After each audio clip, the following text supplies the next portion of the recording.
wave by.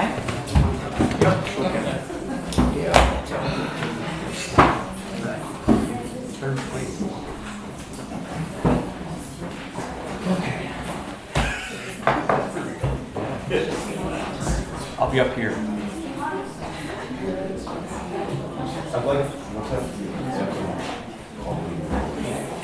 I'd like to make a motion to call the meeting to order. Do I have a second? Second.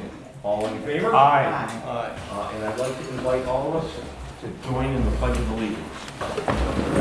I pledge allegiance to the flag of the United States of America and to the republic for which it stands, one nation, under God, indivisible, with liberty and justice for all.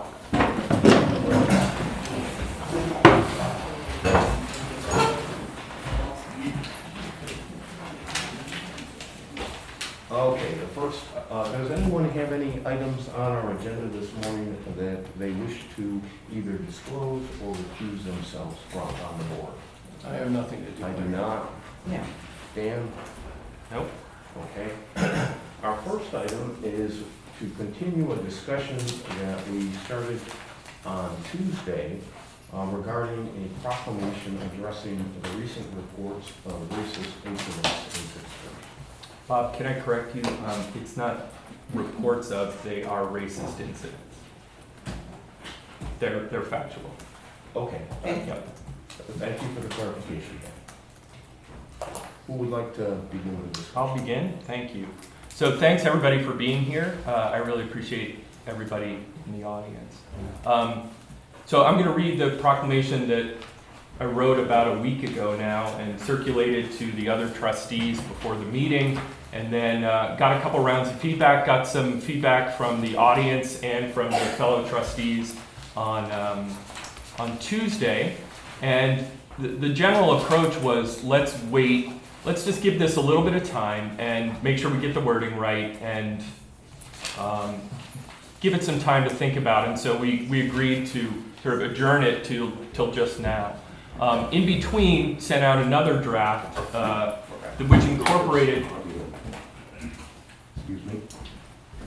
which incorporated changes that had been brought up during the meeting, and we incorporated feedback from people who were in the audience and that kind of thing.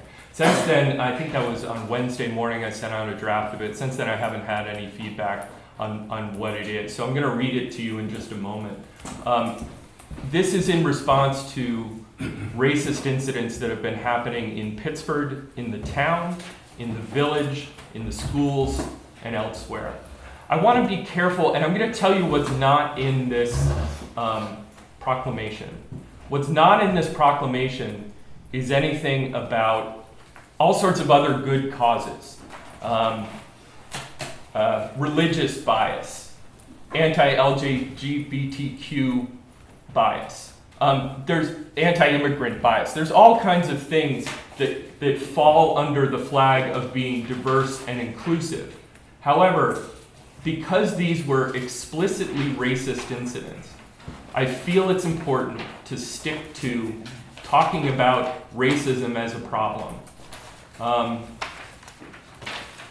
The reason for this is that if you include all kinds of other good causes when you're talking about racism, what you're also doing in that is you're minimizing the horror of what happened on the racist front.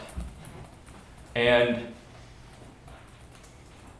it's important to note, because I wanted to just talk about racism, that we're standing as allies with people of color in our community.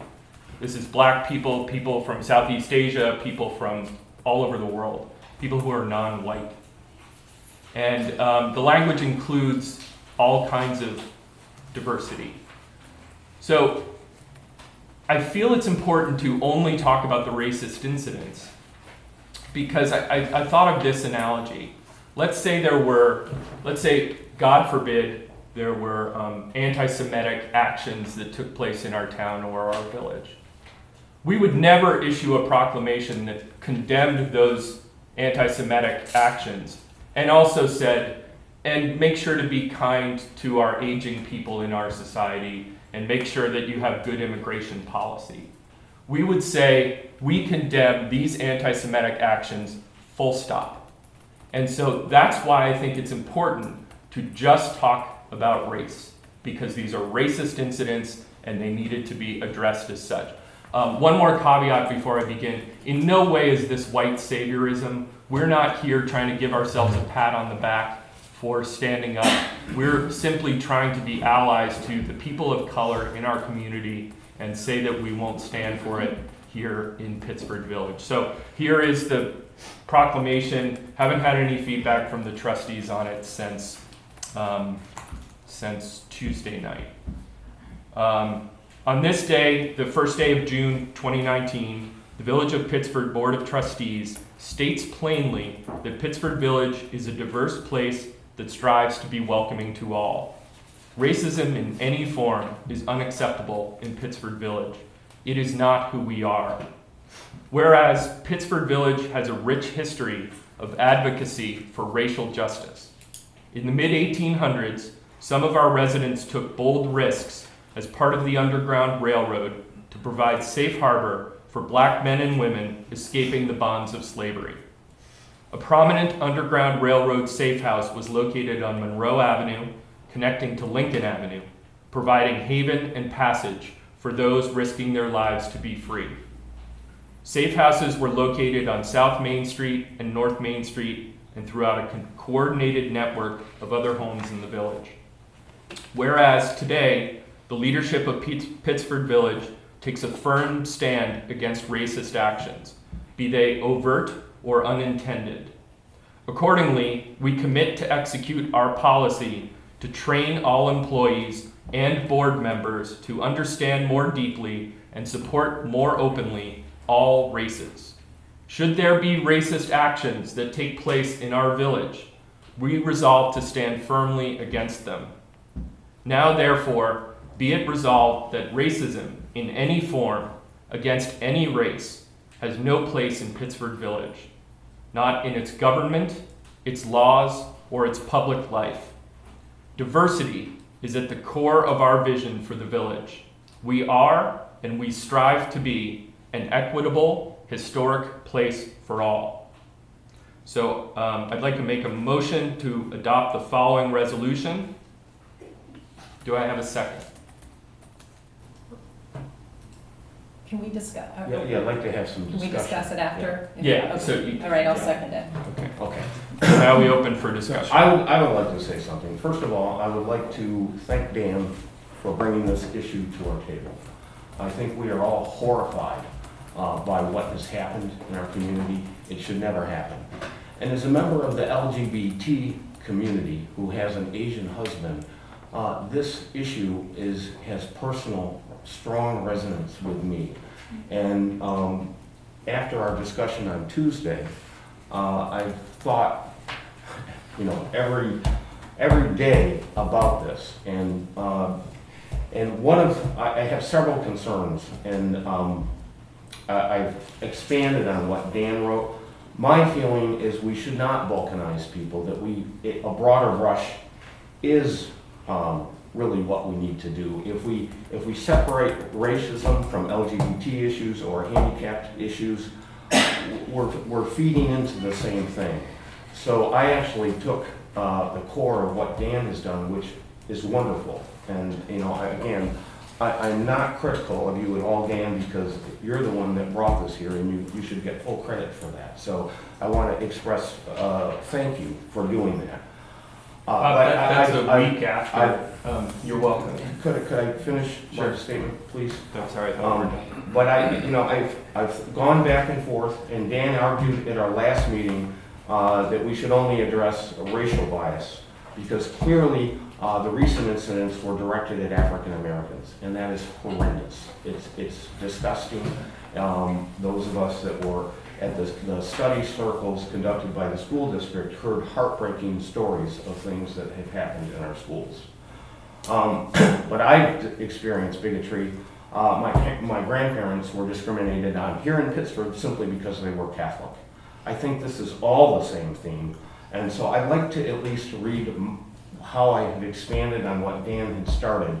There was one correction I did make, Dan, and that's because Lincoln Avenue was actually constructed after the Civil War. John Brown, who happened to be an abolitionist, and not the famous John Brown, but our own John Brown here in Pittsburgh, was an abolitionist. He owned the house at 45 South Main Street, and he was responsible for the early development of Lincoln Avenue, which originally, believe it or not, was called Morningside Park. That's just a technical thing, minor, but I'd like to at least read through the resolution that I'm proposing. Whereas the Village of Pittsburgh acknowledges that several incidents of racial bigotry have been reported, and I agree, we shouldn't say reported, we should just say incidents, so I accept that suggestion from you, Dan.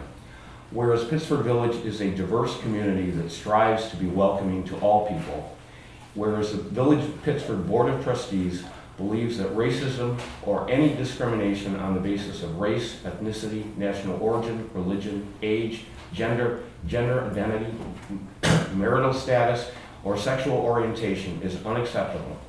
And whereas Pittsburgh has a rich tradition of being socially progressive, a socially progressive place with a rich history of advocacy for social justice. Examples include Pittsburgh's strong abolition activity, including many underground railroad stations, which were located in the village, early achievements by Pittsburgh women in academia, politics, and business, the community's strong support of the urban-suburban program, the Ecumenical Council, and the Pittsburgh Food Cupboard. Whereas for many years, the Village of Pittsburgh has had a non-discrimination policy updated in 2013 and 2016, and there's copies of the current policy, which is on the back table if anyone is interested.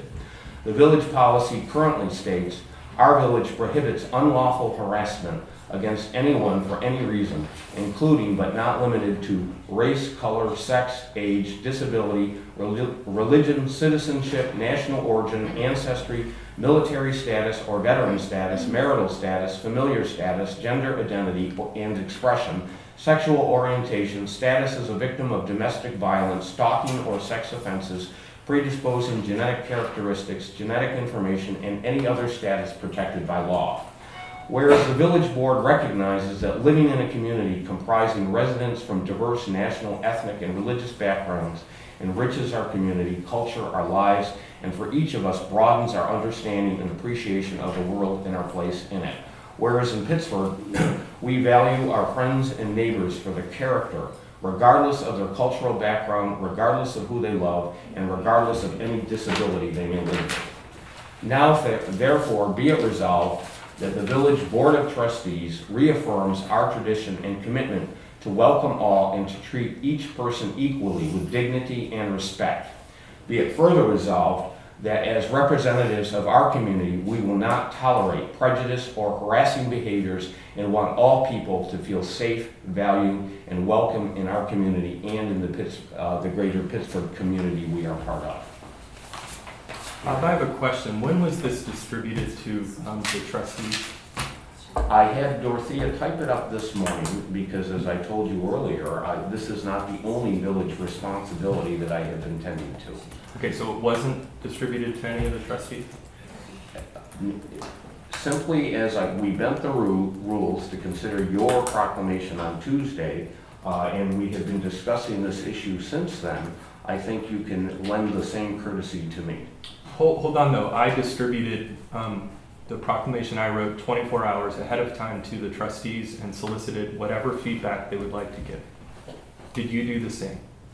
Dan?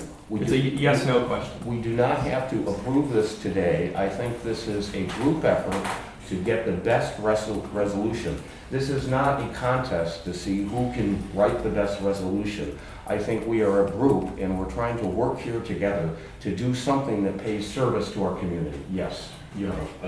My name is Donna Hook, I'm from Morris Lakeman, 18 Kirk Road. I have been in Pittsburgh for a very long time, and I feel like that we're bringing this up now is kind of shocking, not really. But at the same time, I feel like Dan's was straight to the point. What is the issue? What is the proclamation? I knew it. I'm sorry, but halfway through yours, I was lost. I think the meaning is being lost when we are elongating it.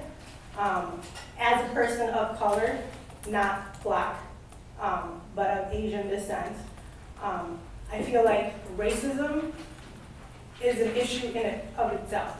It's different than harassment, it's different than bullying, it's racism. It is in the tone of people's voice, it's in the way they look at you, and it doesn't fall under harassment. It's a completely separate issue, and I feel like it needs to be addressed as a completely separate issue. Thank you. Someone who was recently asked if I was a US citizen 3 times is shocking. And I'm a Mendon grad, so I think the issue needs to be just the issue, Thank you. including with the training too. It's Thank you for your completely comments. separate. Elisa? Elisa Plummer, 66 South Main Street. I think you both wrote really great documents. Bob, I think what you just wrote, I'm on the steering committee for the comprehensive plan for the village. I think what you wrote could be the diversity section that we're trying to work on for our comprehensive plan, because you've expounded on things that are important to our village.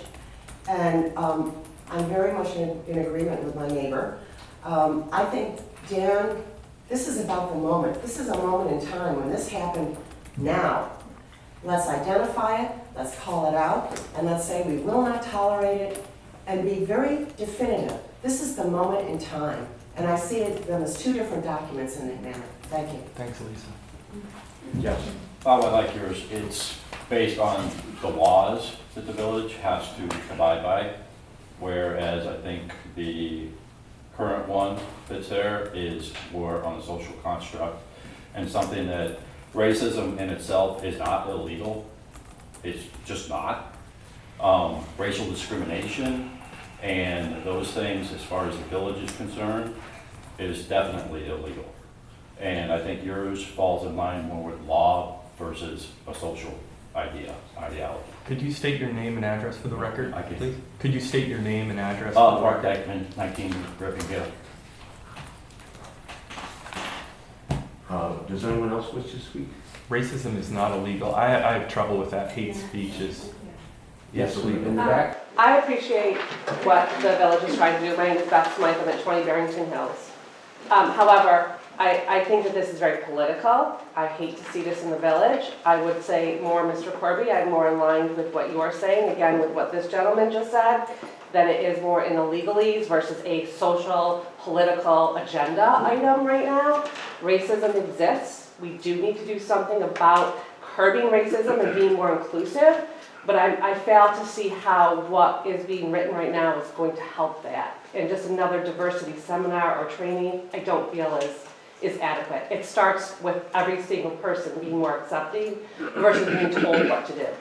Right. So to answer your question and how it fails to address it, the first thing that it does to address it is recognize it. It says, we see you. We see that this has happened. That's an incredibly important gesture. And it takes a step to commit to training all of our board members who are not currently trained in this.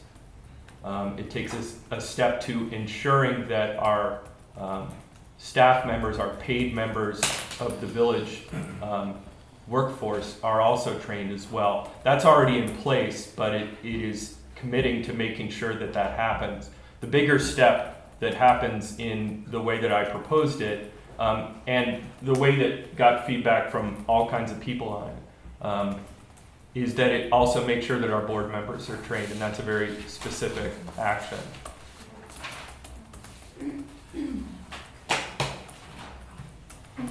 Anyone? Yes, the lady in red.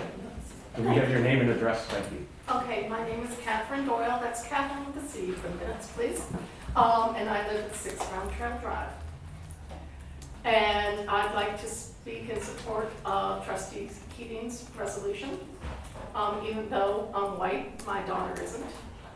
She's currently getting ready for senior ball with her new boyfriend. And so she isn't here this morning. But as a Chinese American citizen of Pittsburgh, she's experienced racism in the schools this week. from one of her teachers. And, you know, I have trans relatives, I have gay relatives, I have, you know, disabled relatives. I'm all in support of those things, Mayor Corby. I'm all in support of those things. But I think that the issue right now that we need to focus on is racism. And bring that to the forefront of everyone's attention. And this is an inherently, and has always been an inherently political process. And so as the elected trustees of the Village of Pittsburgh, we count on your leadership in this area. Bob, I want to reiterate, I underlined in our last meeting, and I thought folks should be aware of this. I offered to help write and even march in the LGBT in the Pride Parade. I think that'd be a really appropriate time to do that. That's a very important subject and very passionate one of mine. And I think that would be a time where, sure, we can make a really good resolution around that. And Take Dan, that very seriously. I appreciate the support, and I think that's a very positive thing. But, you know, I've thought honestly about this, and to me, when we separate people into categories, we're almost falling into the trap of racism itself. I think the more we can unify and think of ourselves as one community, regardless of our religion, our ethnicity, gender, whatever, it's the binding thing is we work together as one community. And if we put one group and say, well, we have to deal with this now, we're going to deal with the other one, we're separating people again. And to me, that honestly, I don't have any pride in authorship of this. And if you want to critique it and work together to craft another resolution that's better, I'm completely open to that. I don't care who gets credit for it, it doesn't matter to me. But it's an issue that is, I feel very passionate about because so many of us have been affected with it throughout our lives. You know, and I think it's important to get it right. And it shouldn't be a political football. It should be us working together to write the best resolution possible that directly addresses the situation. The other thing I'd like to add here is one of the most recent racial, or I shouldn't say incidents of bigotry that we had in the village is last year someone plastered the North Main Street bridge with Nazi stickers. And there's, as we all know, there's rising anti-Semitism in the country. And I think it's not just about racial bias, it's everything. It really is. And that's just my personal feeling. I'll speak, and I invite other board members to chime in, and certainly all of you that took the time to come here today, we want to hear what you think as well. Bob, I want to address what you just said. I do see color. I do see us as all one people, but when people of color express hurt and pain, I see that and I recognize that and I want to stand with them. And that's not separation. That is, that's alignment with the people who are hurting. Okay, well, we may disagree on that point. I think that's okay. Marty, Hi, Marty you had Martina. your hand up. Marty Martina, 30 Locust Street. To Bob's point, I don't ever want to revisit this again. There isn't any one person in this room who thinks that racism is a great thing. To make this a single inclusive point versus racism versus other issues, anti-Semitism, who knows what's going to happen in 10, 20, 30 years from now. I want a doctrine that covers everything now. Is it possible? Yes. If we look at just one incident, we're not solving the problem, and we'll be back here again because this is all wordsmithing. It's current, what's relevant today. I want to cover what's relevant today, tomorrow, 20 years down the road. And by the way, I've peeled those stickers off of the bridge on my walks every day. I can go home, call Channel 13, I didn't make a big deal. I take them home, throw them out. It's as simple as that. Let's solve this now so we're not back.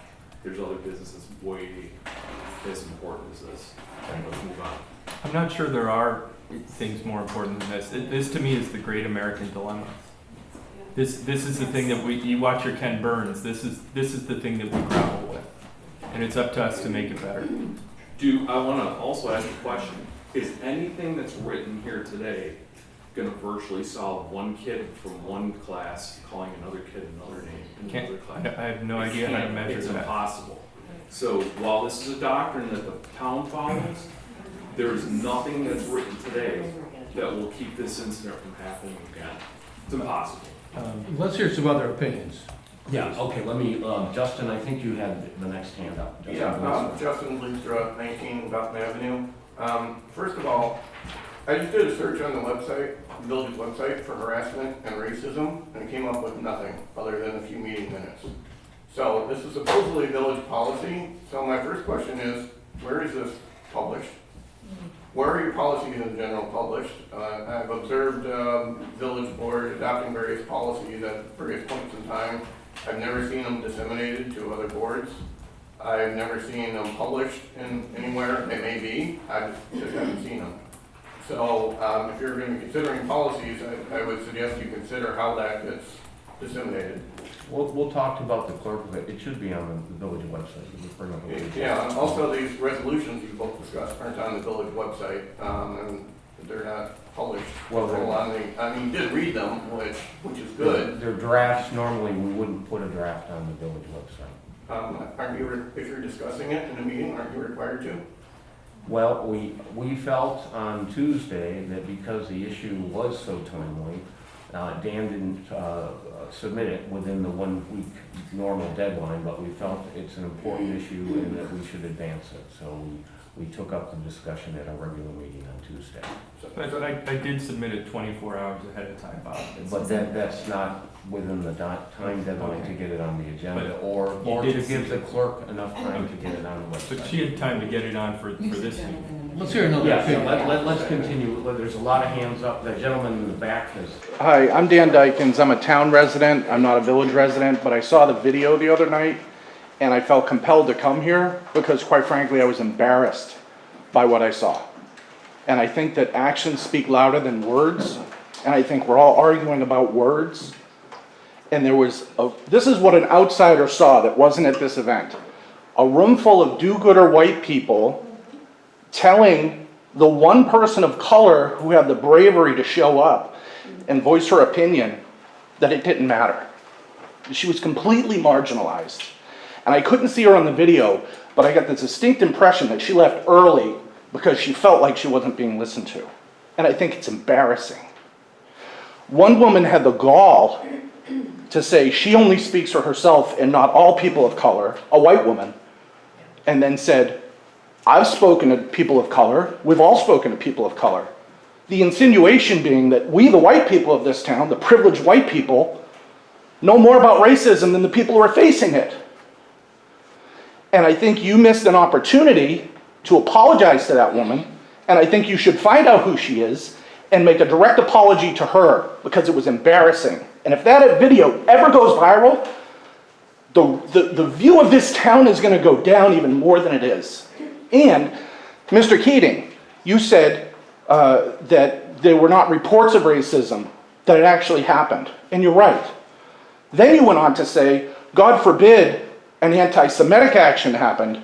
When that happened, in conjunction, there was a swastika written on a desk a couple of weeks ago. 2 weeks ago. So what the hell's going on? Do the right thing. You look like a bunch of school children arguing on a playground. And it looks like you're doing this to make you feel better and not the marginalized people of this town. Thank you.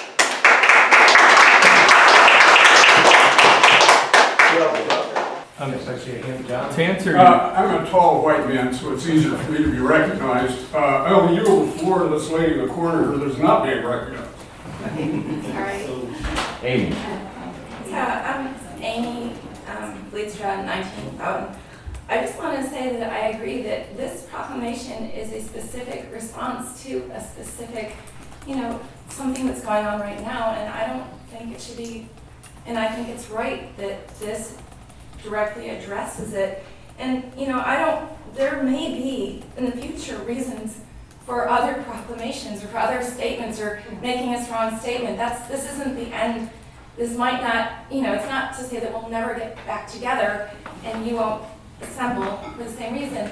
And I agree with Elisa that all that really all the content that you just, in your statement, Bob, really needs to be addressed in our comprehensive plan, as well as enhancement strategies, goals for, inclusivity, diversity, training, and making sure that everybody in the village, like who works for the village, has that training, and other specific concrete goals have to be dealt with too, and put into our comprehensive plan, because it's 2019. We didn't have anything in the last, specifically in the last comprehensive plan, regarding our diversity in our community. But again, I agree that it's important right now to make this statement and to support, in response to these incidents, to this, what's going on right now. Thank you. I see. Hey, Bob, this gentleman in the back called me out by name, so I feel like I can respond to him. Sir, I do want to just clear up one thing for you.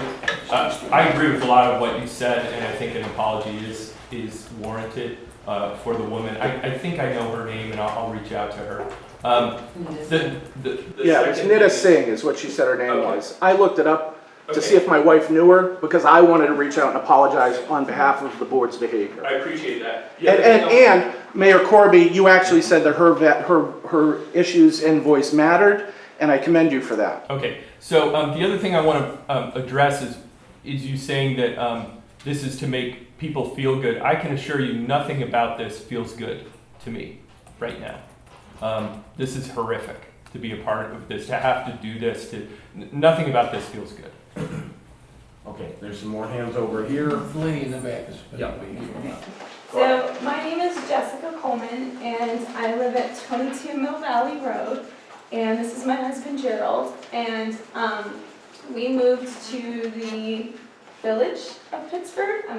We're new, so I'm figuring all this out. Welcome. Thank you.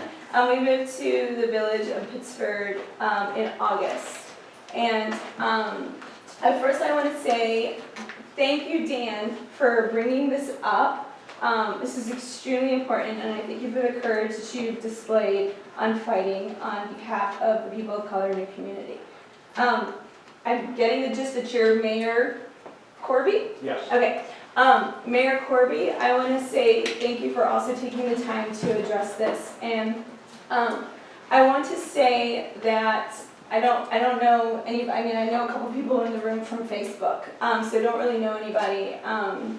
But my sense of what I'm getting here is, Mayor, I hear you in what you're saying and what you're fighting for, and how you want to make a more inclusive argument for that. I hear you and I see you in that. And I did not know of your personal connection to those until you actually said it. And so I would not have known that unless you said it. And so I hear that. It sounds like there's pain from that, or there's hurt. You care. There's passion there. You have a story connected to that. And you also had a seat at that table to fight for what matters to you and how it's personally connected to you. That story is what is infusing your passion for this language, and I respect that. Unfortunately, there's no one at your table at this moment that actually represents a person of color to also share their passion, their story, and their voice of why it would matter to have a single proclamation for and based on a racism type of proclamation that Mr. Keating is bringing forth. Now, with that said, why I think that it is important to have a specific proclamation on racism, because my children, I'm Puerto Rican, my husband is African American, we don't get to take this off. This doesn't go away.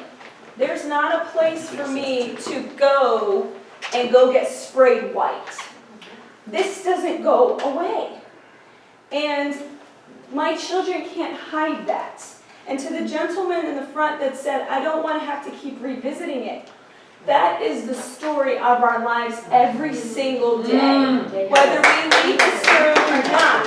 My sons, until they die, will have to revisit this every day. And some people will find that inconvenient or political, but that is real. And it's real, and I can tell you that in the 8 months that we've lived here, not once, not twice, not 3 times, not 4 times, not 5 times, not 6 times, 8 times I've had to go to Park Road Elementary, to Barker Road Elementary, or to Barker Road Middle School, to Mendon High School, to deal with very specific, targeted, racist, my kids in 5th grade, 7th grade, 9th grade, and 10th grade have all been called the N-word. My daughter was the young lady that found the N-word written on her desk. And there's a lot of confusion around this story. The anger, yes, that word was written on her desk, but the real anger lied in the response of the teacher. She handled it inappropriately, and nobody's talking about it. And we haven't been talking about it out of respect for the school and out of respect for the teacher, but she handled it completely inappropriate. My son, last week, was called the N-word again. This was just Tuesday.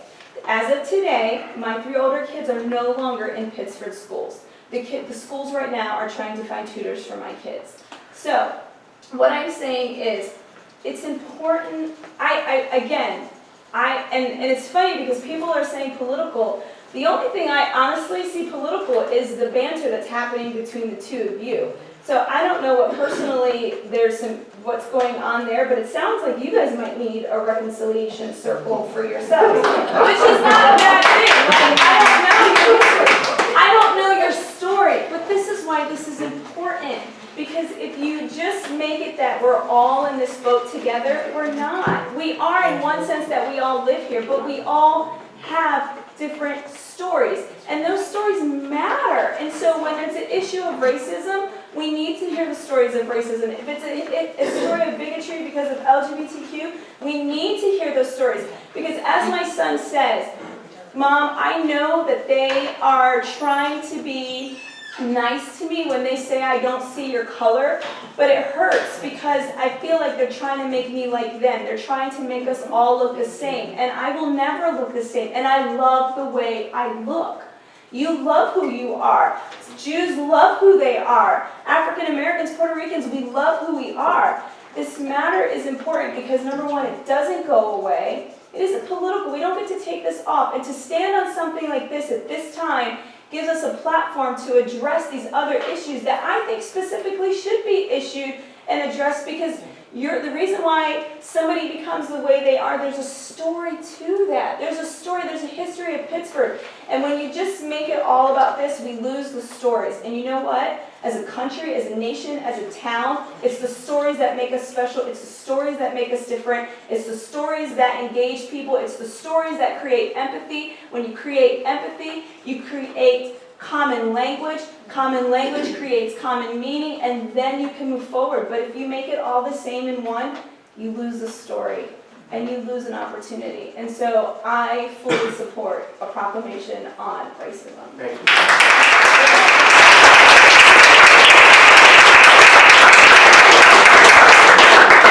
David Ferris, 27 Monterey, pardon my voice.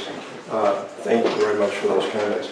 I'm listening, so I came to the meeting Tuesday night. I found it very informative. Some people characterize it as being, opposing this. I didn't hear a single person at the meeting oppose a proclamation. But as I listen to this, I'm hearing either or, which I disagree with. Let me take Mayor Corby's resolution first. I think that should be adopted. I think it should be part of a comprehensive plan. I serve in that committee. But I also feel that the racial issues, ethnicity issues currently deserve a spotlight.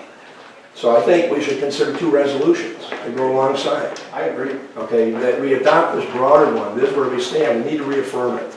It's not 2013 or 16, but it's current. This isn't a competition of resolutions. This is to do the right thing. But I also sadly have to agree with this gentleman's remarks back here about the meeting on Tuesday night. And it was informative to me. It gave me a different perspective. The woman who spoke, I believe, is Indian.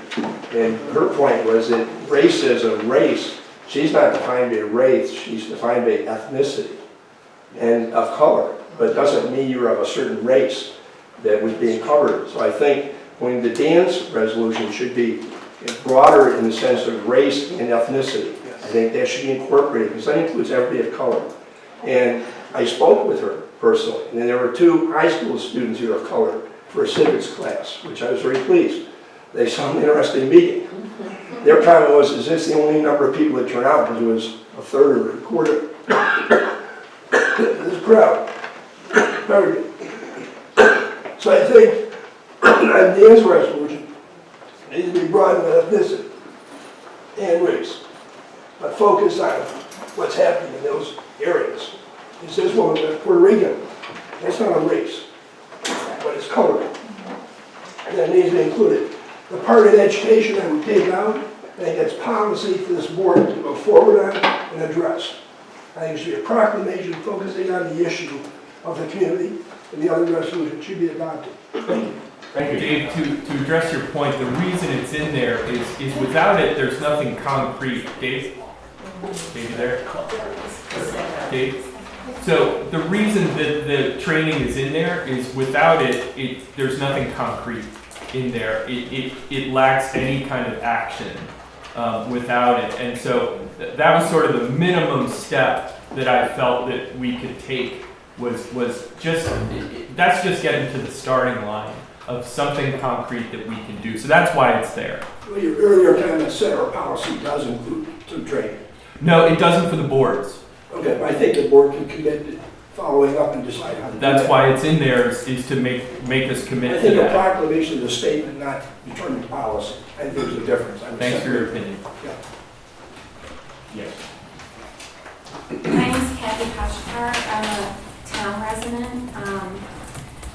I'm just listening to the conversation. I agree wholeheartedly that the broader issue of all different types of discrimination should be an action plan and it should be taken up by the village, absolutely.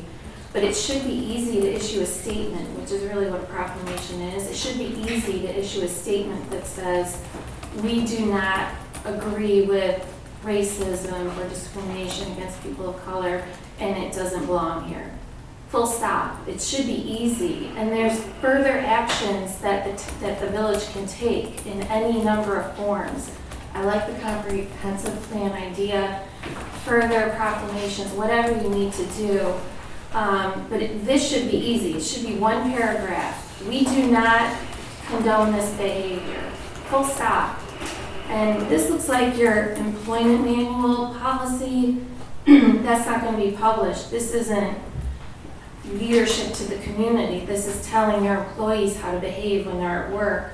There should be something visible to the community that says, we are the leadership that you selected to sit on this trustee board, and this is how we feel about this issue, and that should be publicized.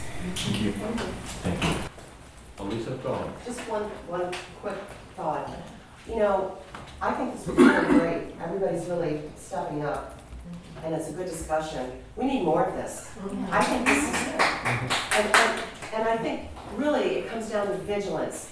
This isn't a one-time shot. This is over and over and over again, and drawing the line every single time. I don't care how many proclamations we need. I don't care how many statements we need to make. We stay on it. We remain vigilant, and we remain allies. Well said. Thank you. I'd like to propose an amendment to, based on Mr. Ferris's, can I just talk real Well, quick? Sue she's had her hand up for a while, I guess. Oh, I'm Sue Emmel from 6 South Main Street in the Village. I want to celebrate today for the courage and the integrity and the commitment to address these issues. Specifically racism, but specifically these other multi-layered issues. For, like in Bob's case, it's the racism and the sexism, isn't it? It is. It's both. And religion. It's both, and religion. So these are things, I want to celebrate this day because we're talking about it. We're talking about it. So I'd rather celebrate this day than the 4th of July, because this day is when we begin to implement with freedom, with liberty and justice for all. I can't say that pledge because it's not It's a lie until we do what we're attempting to do today. I don't want us to dilute the word racism. You know, when every black person is shot down or knocked down or destroyed or damaged in some way or another, and we have a Black Lives Matter march and somebody else will come up with a All Lives Matter, it dilutes it.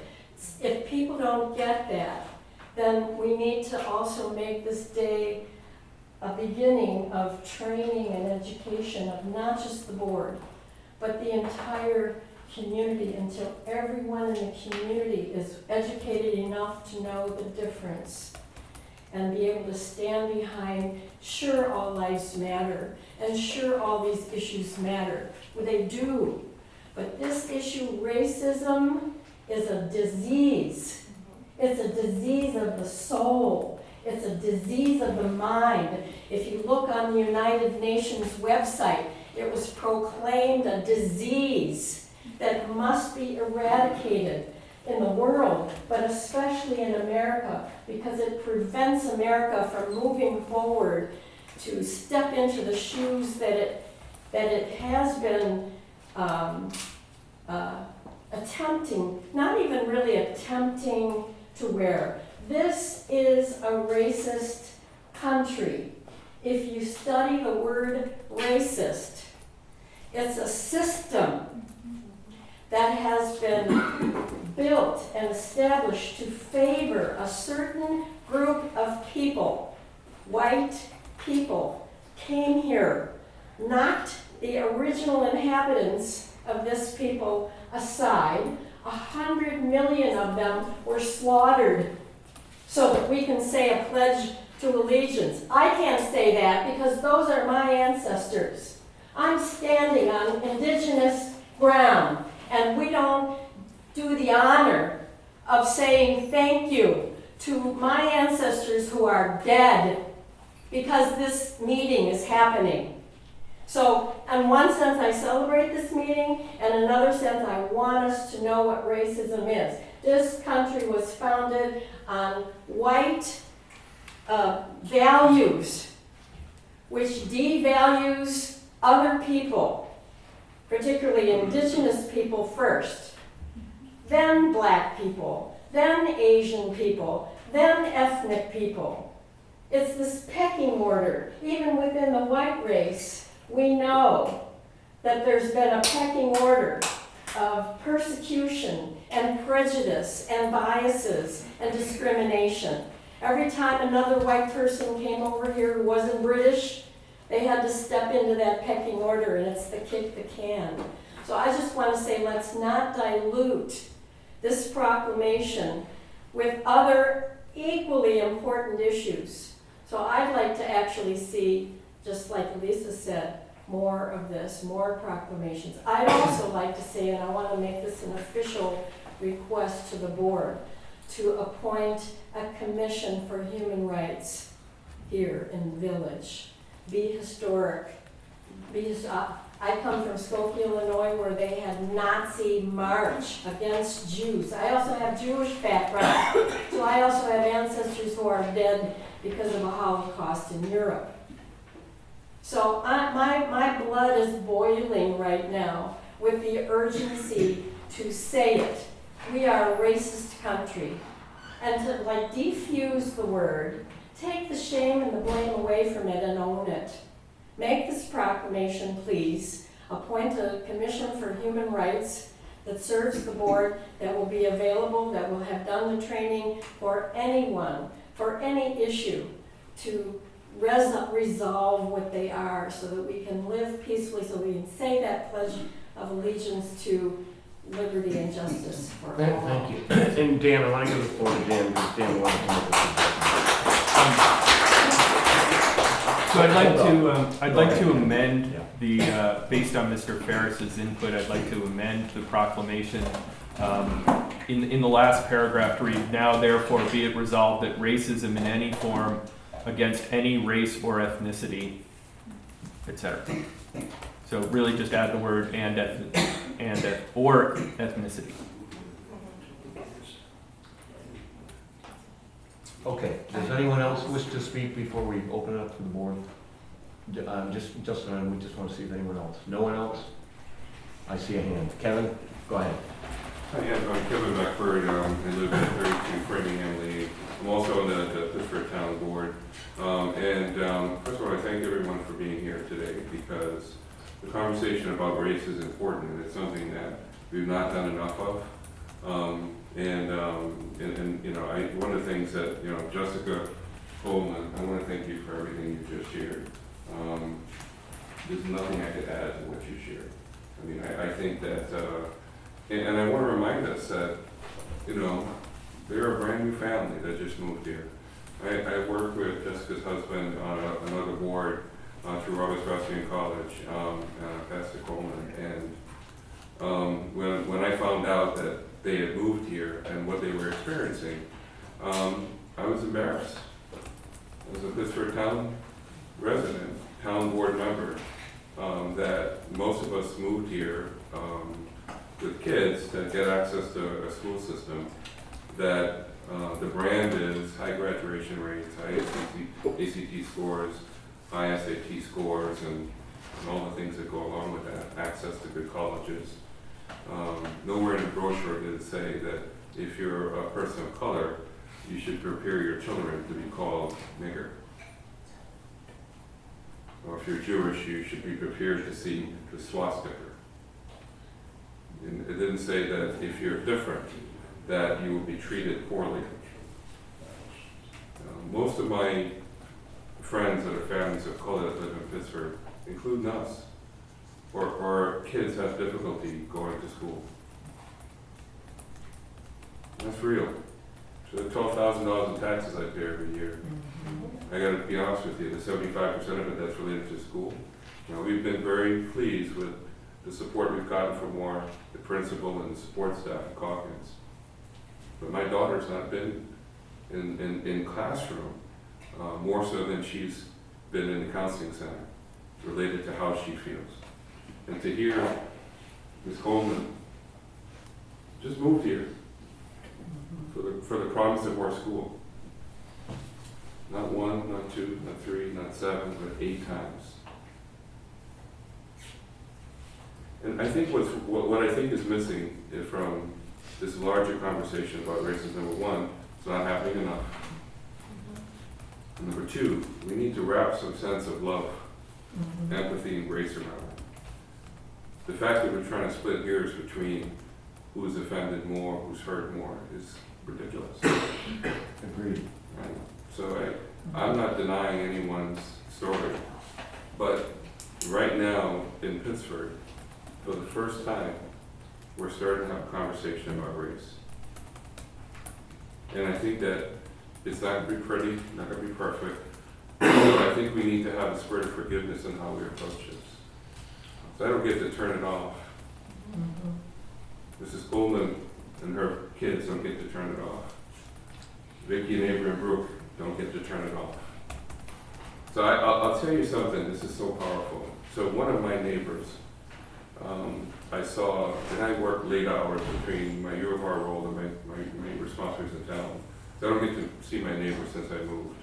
But lately I've gotten a chance to get home a little bit early and walk the dog, and I ran into a neighbor that hadn't seen in a while. And I said, hey, how you doing? He said, pretty good. And I said, what do you think about what's going on in our school? And his response was, this is a white male, white family, white kids, no diversity in terms of, you know, things that they might run into. And he says, I don't listen to that stuff. He says, I tune it out. He says, I can't be bothered. I walked back in the house, my wife is white, and I said, that's what privilege can do. Yeah. So he had the option to deny or ignore the trauma that we've been going through. So before I left the conversation with him, I said, well, boy, you know, you're missing out on something pretty significant. I'm living same street with him. And he literally had no clue of what the experience is like. Right? And so to me, I think that privilege is real. Just because you're privileged doesn't mean you're a bad person. You just need to know that the privilege you have comes along with it some responsibility. First of all, you shouldn't have that privilege. It's the first step, right? Because there's only one human race, and so we should all have the privilege to have equity, freedom, and justice for all.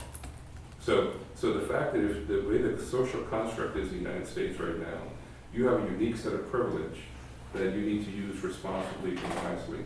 And the first order of business is to remove the privilege and bring equity to place. So you could have 10 proclamations. That's fine. But let's not deny the fact that right now, the issue we have in the Pittsburgh town, in town of Pittsburgh, has been happening for years. How do I know this? I had a panel discussion back in January. Maybe one of you guys came to that. There was a reason for that panel discussion during Martin Luther King week. There was a panel discussion with people of color that graduated from our school system. 30 years, 15, 20, and 6. And if you come to that, and you hear Dr. Myers, who's the superintendent of schools in Rockport, talk about the fact that while her white friends were getting counseling to apply to Yale and Harvard, she's been told not to even apply to college. She didn't have parents who were advocates for her. She would be Dr. Myers today. Or community wouldn't have Dr. Myers. The kids that she serves wouldn't have Dr. Myers. That's what racism looks like. Imagine that. Now, we celebrate Dr. Myers, but you know what my heart felt like when I saw her, when she explained that?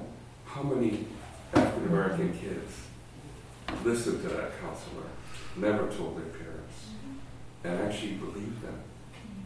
And life is different because of that. So who the Dr. Myers were missing?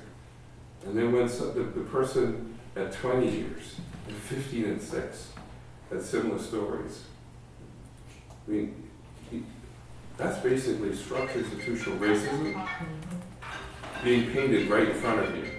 That different kids, different generations. So the thing is, this has absolutely been a part of our culture here in Pittsburgh this whole time. And if you're a white person, you're like, I don't understand this. What's the big deal? Well, because you could be standing next to me. I'm soaking wet and you're dry. I understand why you're telling me that it's not raining, because you don't feel it, right? So the bottom line is that this is real. It needs to happen. I would say, let's not split hairs when it comes to equity. This proclamation, when Dan shared it with me, looks good. Besides the changes based on the feedback we heard today, so let's do that. And we can issue another proclamation for the things that we need to do. But one thing that really is very upsetting and hurtful to a person of color is when I say, hey, man, I'm hurting. Like, yeah, I hurt too. Imagine go to your counselor and tell them that. I'm having a hard day, and he says, yeah, me too.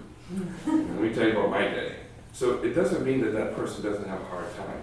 It's just that part of the lack of equity in the United States, and I've only lived here for 30 years, I'm 54. Every time a person of color is looking for equity, it almost feels like, or civil society is saying, yeah, well, what else? Let's deny that. And we are in a position to change that, because it's us now. We may not have created the structure we're living with. We would never have supported it, but we are now the architects of it. So that means we're in a great position to dismantle it. So I think at the end of the day, just even if you disagree, just remember at the end of the day, if it was you and your kids, you would be super motivated to say, let's fix this. And so what I really appreciate is the fact that when I see white people here that have no other reason to be here, you could be home. Because I have a neighbor that would not be here, wouldn't spend any time here, because it doesn't affect him. Well, I don't consider that to be a good human, sort of humanity approach towards things. If I can deny the suffering of somebody else, what does it say about me? Right? And so I appreciate your being here, even if you disagree, but this is a conversation that needs to continue. But I needed to go beyond just talk. A proclamation's nice, right? But I gotta be honest with you, proclamation, symbolism without substance is of no value. It's not gonna change my world. It's not gonna change the worlds of any of our kids in our school. So we have to be committed to go beyond just a proclamation of policies, but practices of behavior and how we treat each other. That's how we achieve this. So I would say, you know, this is not an either or. Should be additive, and I think, you know, one thing I think that's coming out of this whole discussion, if I might add on to what you said, Kevin, is that we're gonna make mistakes in this process, we're all learning here, and I think we have to be careful, and Dan and I also, not criticizing each other, because we're all right here, we're all trying to do the right thing, and I think we're coming up with a plan here. This is additive, we can do both. And we can refine both of our proclamations to get it precisely right. I think one concept that I agree with today is that we need something that Dan has written that addresses the immediate issue. And I think, Kevin, your points and the lady who spoke earlier, I agree with everything that you said. And thank you for coming today, because I know what you said was heartfelt also. And I'm so proud of our community on a Saturday morning on a beautiful day. We get this turnout for this issue. So thank you, all of you. And you have my word that Dan and I will work collaboratively together to do his proclamation today and do my proclamation, because I think this is a broader issue. They both need to be done. And I just want to, you know, everyone will get a chance to speak. But I want to thank each of you individually for coming today, because you're right. This is an important issue. Our work starts today, and we're going to get it right, because we have a strong community here, and we can make it better. Kevin, were you done? Yeah. I'm sorry, I didn't mean to cut you Well, off. no, that's fine. Yeah, I'm sorry, but I Yeah, we've got a few more hands, and you, yes. My name is Victoria Lowe. I'm at 32 Wandering Trail. I just want to say that I find it extremely dismissive when I hear people saying that this is all about politics. I'm a parent. I have 2 children in the district. We're relatively new here. We moved here 4 years ago from San Diego. My daughter is currently homeschooled. She's an 8th grader, and she wants to go to Mendon High School in the fall. This is so not political for me or for my child. I have a 3rd grader who's already in elementary school, Park Road, being called names because of the color of his skin. It's not about politics. We have to find a way to make our schools and our communities safer for all the kids here. I'm frankly really not wanting to send my child to Mendon High School in the fall, but she's headstrong and she deserves an opportunity to do what she wants to do, because I'm not her owner, I'm not her boss, I'm her mother and her supporter and her advocate. And I need all of you here to advocate for our kids. This is not about politics, and whenever I hear that, my blood just boils. Yes. So thank you. Agreed.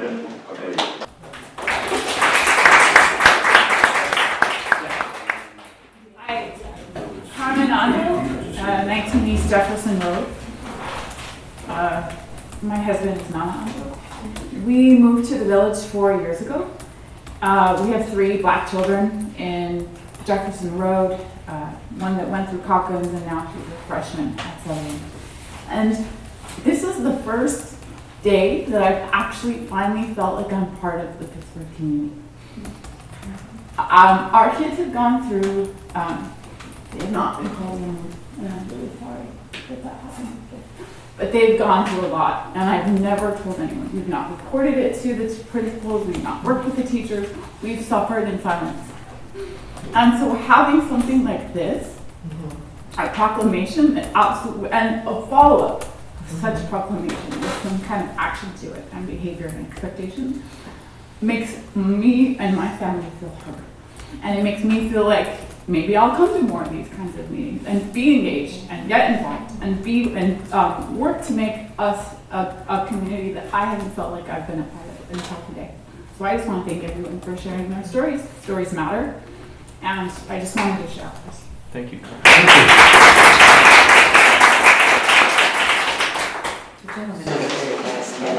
Yep.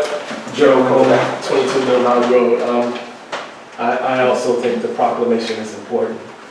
And of course, I think it would be easier to draft a statement where we don't have to ever come back here again, but that's human laziness.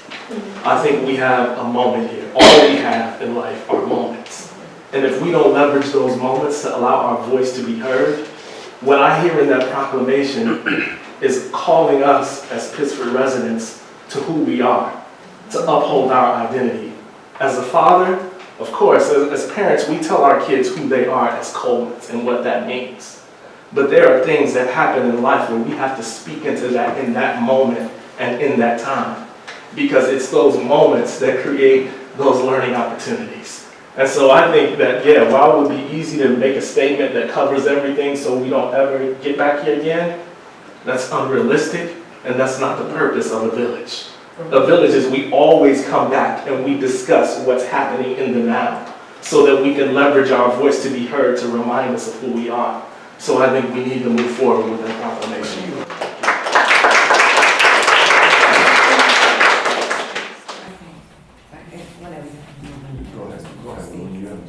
Thank you. I'm just so moved by everyone being here today. This is such a difficult place to be in, and we strive always to represent everyone. And I think that is why Mayor Corby expanded upon the original proclamation, because me as a grandmother of children of color felt compelled also to make it broader. But I hear you today, and I understand that you feel it needs its own separate recognition, and I acknowledge that. I have absolutely no support totally what Trustee Keating has written. However, there is one portion of it that I would like to see removed so that I can vote in favor of it, and that is the piece on the education. And that is because I don't believe it belongs in a proclamation. I believe it's something that is a policy issue that we need to discuss separately and have guidelines and understanding of how it will move forward. We have it vaguely in a proclamation.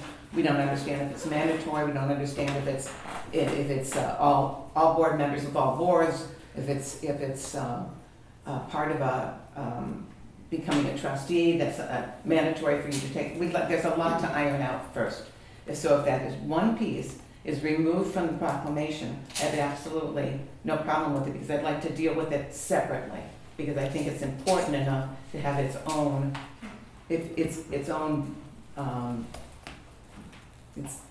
guidance, to have our own policy separate from a proclamation. A proclamation, I think, is stating where we all feel and what represents us as a community. And so I would propose that we accept and pass both resolutions, both Mayor Corby's, because it hits a broader people and reflects more, I think, all people and how we feel about that, and also Trustee Keating's, because it specifically speaks to as a very timely problem issue. So I would propose that we pass both. Lily, I'd like to address that. So I'm okay with us removing the part about training from the proclamation, as long as we commit as a board that we solve this by the time the code updates go through in October. So we commit that whatever we decide in terms of concrete steps taken for our employees and our boards and our staff, that's incorporated. And that gives us, 5 months to do it. I would agree with that, Dan. Okay. And So, Dan, as a historian on the board, would you delete the reference to Lincoln Avenue, because Lincoln Avenue didn't exist? Sure. It's today's Lincoln. Yeah, Okay. could we say today's Lincoln Avenue? Right, it's Yeah, fine. fix It's it. fine. I liked having the name. It was an orchard during the abolition time. That was where the Daniellis It's lived. helpful That to was know their that it's orchard. Lincoln now, so you can actually walk those steps, and it's right across the street. Okay, now, I'm very in favor of passing the racism proclamation today with the section removed on training.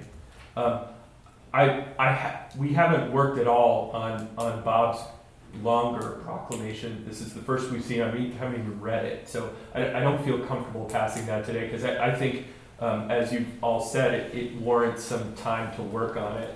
We've had a lot more time on the racism one, so I'm gonna propose that we, that's not enough time, I can't. No, just no, no, read it now. I'm Yeah. giving it to you so you can Okay. take a copy with you, Dan. Okay, so, so I'm gonna propose that we, vote on the proclamation on racism. Amended as Yep. discussed? Okay. Second. Roll call vote? Trustee Stetser? Aye. Trustee Lanfair? Yes. Mayor Corby? Aye. Trustee Galusha? Aye. Trustee Keating? Aye. Motion passes.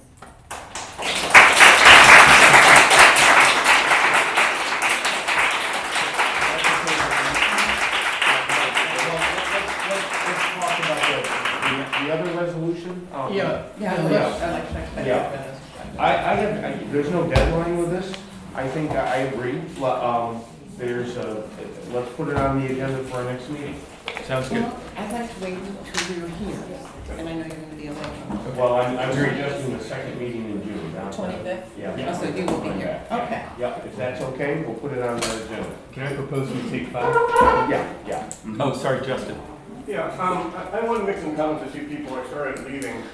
And I think what I've heard, and based on a variety of people's comments, is this is very important, and I've heard a lot of the passion speech from people. They should, so far, I think you've relegated this to a paragraph in meeting minutes. And what I've heard is people want more than that. It shouldn't be a page on a book on the shelf. It shouldn't be just in meeting minutes. And some action is requested. So while we have this audience here, I'd like to request the board actually schedule a public charrette or workshop to identify action items that can actually be taken. So this isn't this isn't just talking. And there have been some people like Kevin Beckford who spoke eloquently.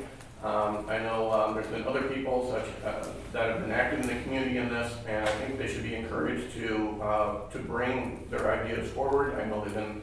And let's have a big public discussion about this. And I heard commentary from the Comprehensive Planning Committee that they would like to put some action items in their comprehensive plan for what to do. So can we schedule a meeting date tonight so all the people in the public know when it will be? Sure. Well, And have a discussion about this? I would like to do it in concert with the comprehensive plan, because in talking to Elisa and Susan Loda yesterday, I think that was one of the omissions that's in the comp plan, is the group hasn't adequately addressed the issue of racism, diversity, and all the other things that we've talked about today.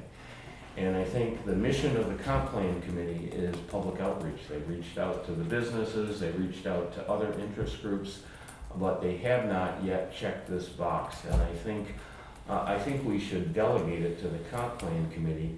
And I'm having coffee with Kevin on Sunday, and I was hoping to get some guidance from Kevin on how we might go about this. Because Kevin, for anyone who doesn't know Kevin Beckford, the town board member, he also professionally, his expertise is in diversity and diversity training. So I was hoping to get some guidance from him and come back to this board with a concrete proposal, which again would be at our second meeting in June. Great. Yes, Kevin? So two things. One, with the town is going through their same review of the comp plan. So Bill Smith and I have actually just put together a language that we sent back to the comp plan committee. And so we'll be able to share that with you, so you'll be able to leverage it. It addresses inclusivity, diversity, and a commitment around that. Second thing is kind of a suggestion to the trustees.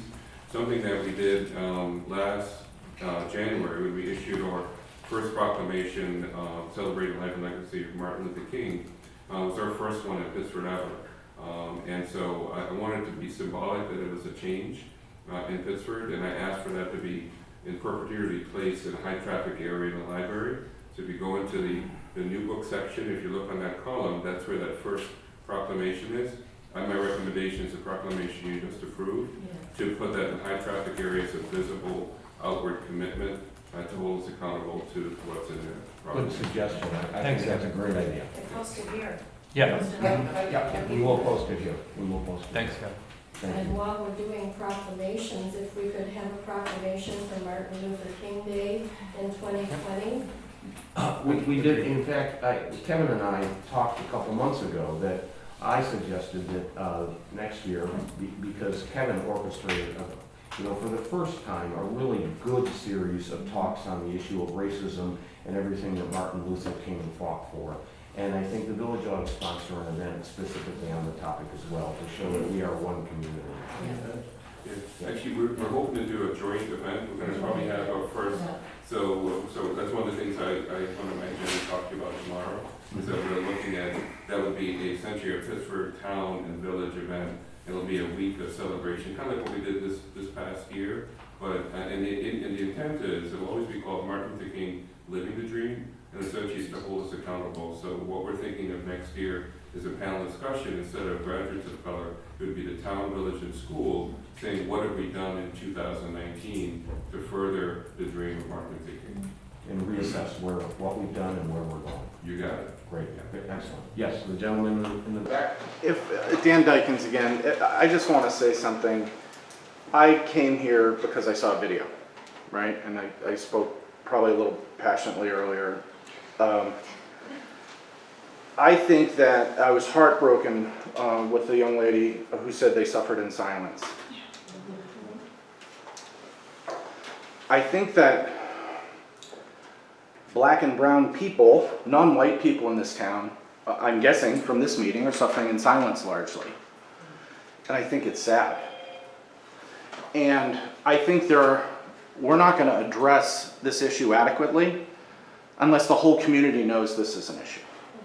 And speaking as a white man who really didn't have my eye on this whole issue, I'll tell you why. I have a daughter in the high school. She has a fair amount of non-white friends, but they happen to be mostly Southeast Asian and Hispanic. She doesn't, to my knowledge, have any African American friends in her circle. And I asked her when this issue came up in the news, are you seeing this in the high school? Are you seeing these racist incidents? And she said no. And I take her to word. She's a good kid. I think her friends are all good kids. And I honestly think she's not seeing it. But I think, just speaking from my experience, there have to be a lot of white people in this town that read this in the newspaper, see it in the news, ask their kids, are you seeing it? And it's white people asking white kids if they're seeing racism. And if the people of color in this town are suffering in silence, it leads people like me to look at the news and go, oh, that's one or two isolated incidents. And it's unfortunate, but they're isolated incidents. And coming here by chance today and hearing all these stories is heartbreaking. And I think, I'm sorry, I'm not good with names, the lady in the white sweater made a suggestion on some board of human rights, or I don't know what you call it, but I think there should be a mechanism where people whose children are experiencing racism in the schools somehow get that out to the board or to the larger community so that white people understand that this is happening more than it is, because to the layperson, the average white guy in town, it looks like it's not happening. And I just think the board, I don't know the legalities involved, I don't know where your authority starts or ends or how it is working with the school, but it sounds to me like a lot of this is happening in the schools. And if white parents don't know what's happening, they can't tell their kids, knock it off. And I just think there's a huge opportunity here for this board to try to do something with the schools to make that more well known to the greater population.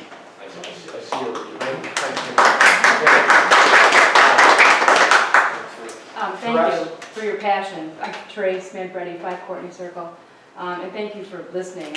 I think it's an incredible thing that can happen in a community, in a place like this, so I really appreciate that. There are a group of us, a large group, working in the schools to help affect this, and I totally agree with you. We're really working on it, and the schools are working on it. The schools are working on making improvements and learning themselves. But I'm actually wondering if you're in your planning sessions, if we could have something like this, but for kids and families, because it does happen in the school, and that is absolutely has to be and being addressed. But it also happens in the family. And so when you have an elementary kid come in with language that is offensive and racist, it comes from the family. I mean, I'm not trying to lay blame. It comes from maybe just not hearing not to do it, or it comes from they just kind of picked it up somewhere and or it comes from someone in their family actually perpetuating that. But the white people asking the white kids, are you hearing this? Are you, no, because, you know, they're not, right? Because they're all privileged, right? But as my kids hear more of this, and they're shocked and they're hurt, and they didn't know, and they don't know their friends are going through it, and they don't know how it happens, and they don't know why people are so hateful, and I want them to hear more of it. And I want them to hear not just from a group of white kids about what all the white kids think, which is important, but I want to have this as a community, family, kid-centered conversation. I suggest the Gandhi Institute. David Sanchez is wonderful with kids. If you've ever met him, Kip Miller, absolutely wonderful. But we have to be able to evolve and educate ourselves and move forward, because there's a lot of great minds and a lot of talent in this community, and we need to really be able to make sure our kids are being raised with those efforts. So I really appreciate it, and thank you again for doing this, everybody. Thank you. Yeah, she kind of said what I wanted to say too. So great mind. But I just wanted to thank everybody for coming out and speaking. I know there's two sides to everything. You know, there's those of us that live it daily. Like a couple people have said, we can't turn it off. I will always be a person of color, regardless of where I go. And to understand that this has been going on in Pittsburgh for a very long time, it's kind of something, and it's just coming up to the surface. So, you know, it's 2019. And I'm glad that it's finally came up to the surface. You know, I spoke at a school board meeting and I explained this, like going through school, you know, I was a victim to this. But then now as an adult, I'm also a victim to it. So something really needs to happen. I'm glad we have a proclamation, but the education part of it is huge, because if people aren't aware of what's going on, and the only way you can be aware is by learning about it, being educated on it, and understanding how ingrained it is into the system, then only can we make a change. Because until we're aware of it, and we can see it, and understand it, we're not going to be able to go forward and make that action. So I think the education part of it is huge. You know, because unless you're living it, you really aren't aware of it, or the feeling of it. You know, words are very strong, and it was very eye-opening for me the last couple of weeks, at how people are still not aware of this issue. You know, we're talking about it, we're talking about it, we're talking about it, but no one really wants to, you know, this is a huge step forward, but we need to take the next step and we need to educate. And not even, and it's gotta be at the board level, it's gotta be the leadership, because if we can't educate our leadership, we can't trickle it down to the families and the students. So I think the families and students being involved, because they're the ones hurting right now, is huge. We need to do something for them as well. But we also need to do that education piece, because otherwise we're not going to be able to move forward, because we're not aware yet. Thank you. And Kevin, did you want to make one final comment? Yeah, just one thing, and I want to make sure, and Grace just touched on it. Sir, what's your name again? Dan. Dan, so what just happened in just your time here is absolutely beautiful. And I got to tell you that. When we have a conversation where we listen and we are open and humble to allow ourselves to change, I'm leaving here today more encouraged than ever before, because you said something very powerful. I didn't know, and now that I know, how can I help? That's it. I mean, that is a conversation about race that we are not having in America. And the reason why things aren't changing. Because one thing that you get, and I get, is that if your blood type and my blood type is the same, I can save your life, and you can save mine. So in those moments we realize we're one race. And so the social construct that we've lived with for years, that has us in different lanes, and then gives some inferred value that's different, is ridiculous, and we know that. And so the fact that you heard something today that spoke to you, what that tells me, there are other people out there that haven't heard this. And I get it too, like, you know, hey, Kev, you know, it's post-racial, you know, and it's because if you don't know, if you don't feel, if you don't experience, and if you don't care about somebody that's being hurt, and then you want to help them, then nothing changes. So what just happened today was absolutely beautiful. So I'll ask you if you could, sir, two things. Share with as many of your friends as possible. The ones that are saying that this is political. This ain't political. It isn't even remotely political. We've been sold this through a political lens. In fairness, I think it's not unreasonable for people who don't really see this happening to think it's political. Yeah, well, because here's the that's thing. how it's presented to us, right? Yeah, well, I think there are very well-intentioned white people in this town. I think they're inherently good people, and I think the only, look, my wife knows a lot of people in town. I know very few, because I get up, I go to work, I do my job, I come home, I try to spend time with my kids on the weekend, what have you, but I'm not plugged into the school and the stuff and I love these schools. I think they're doing a great job for my kids. Right. But my kids are white and they're not being called, racial slurs. So I think that I can put a Facebook post out and say, hey, something, but if people aren't hearing from people in town that this is happening, like I saw that it happened once or twice in the news. There are stories in this room. This is a small town. I'm hearing multiple. This young lady 8 times in 8 months. All their kids. Yeah, that's heartbreaking. And the thing is, I'm not blaming people who are suffering in silence. What I would encourage is to please share that more openly. And I think, and I can't speak to their experience, but maybe they feel like if they complain about it in public, they'll be ostracized or labeled a troublemaker or something like that. But I promise you, no white person in this town wants another kid to be called those names. So I've spoken to my neighbors.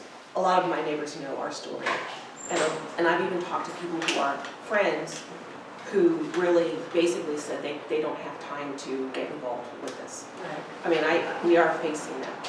So some people are speaking out, and some people do want to listen and help. But there are a lot that even know who choose not to know, who don't want to know.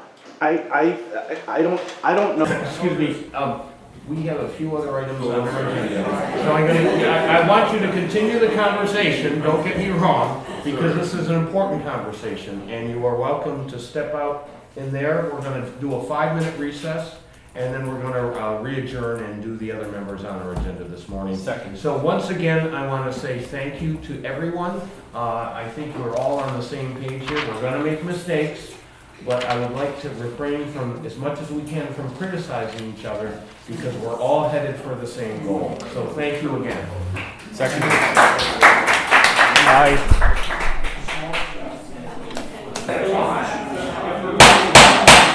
Could we have everybody just move into the hall, because we're going to resume our meeting. Thank you.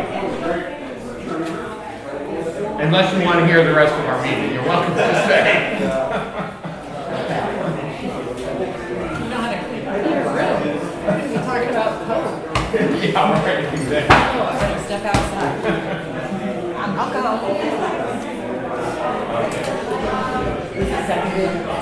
Second. I'll make a motion to re-enter regular session. Do I have a second? All in favor? Aye. Okay.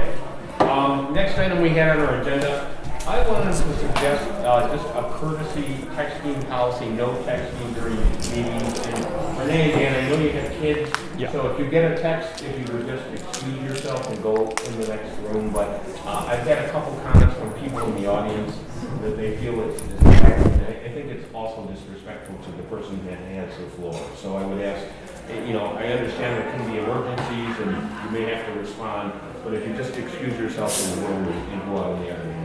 And this is true of everybody. Yeah, it's Yes, true of everybody, yeah. right, of course. We have a no cell phone off. Yep. So is everybody in agreement with that? I'm in agreement. Yes. I'd like, go ahead. So you're talking about this whole texting and cell phone policy? Yeah. I printed out precedent on that. I would suggest before you adopt anything, how about you talk to the Committee on Open Government about this? There's been court cases and multiple opinions that have weighed in on this, and a lot of them have said that you can't ban this type of thing, free speech. So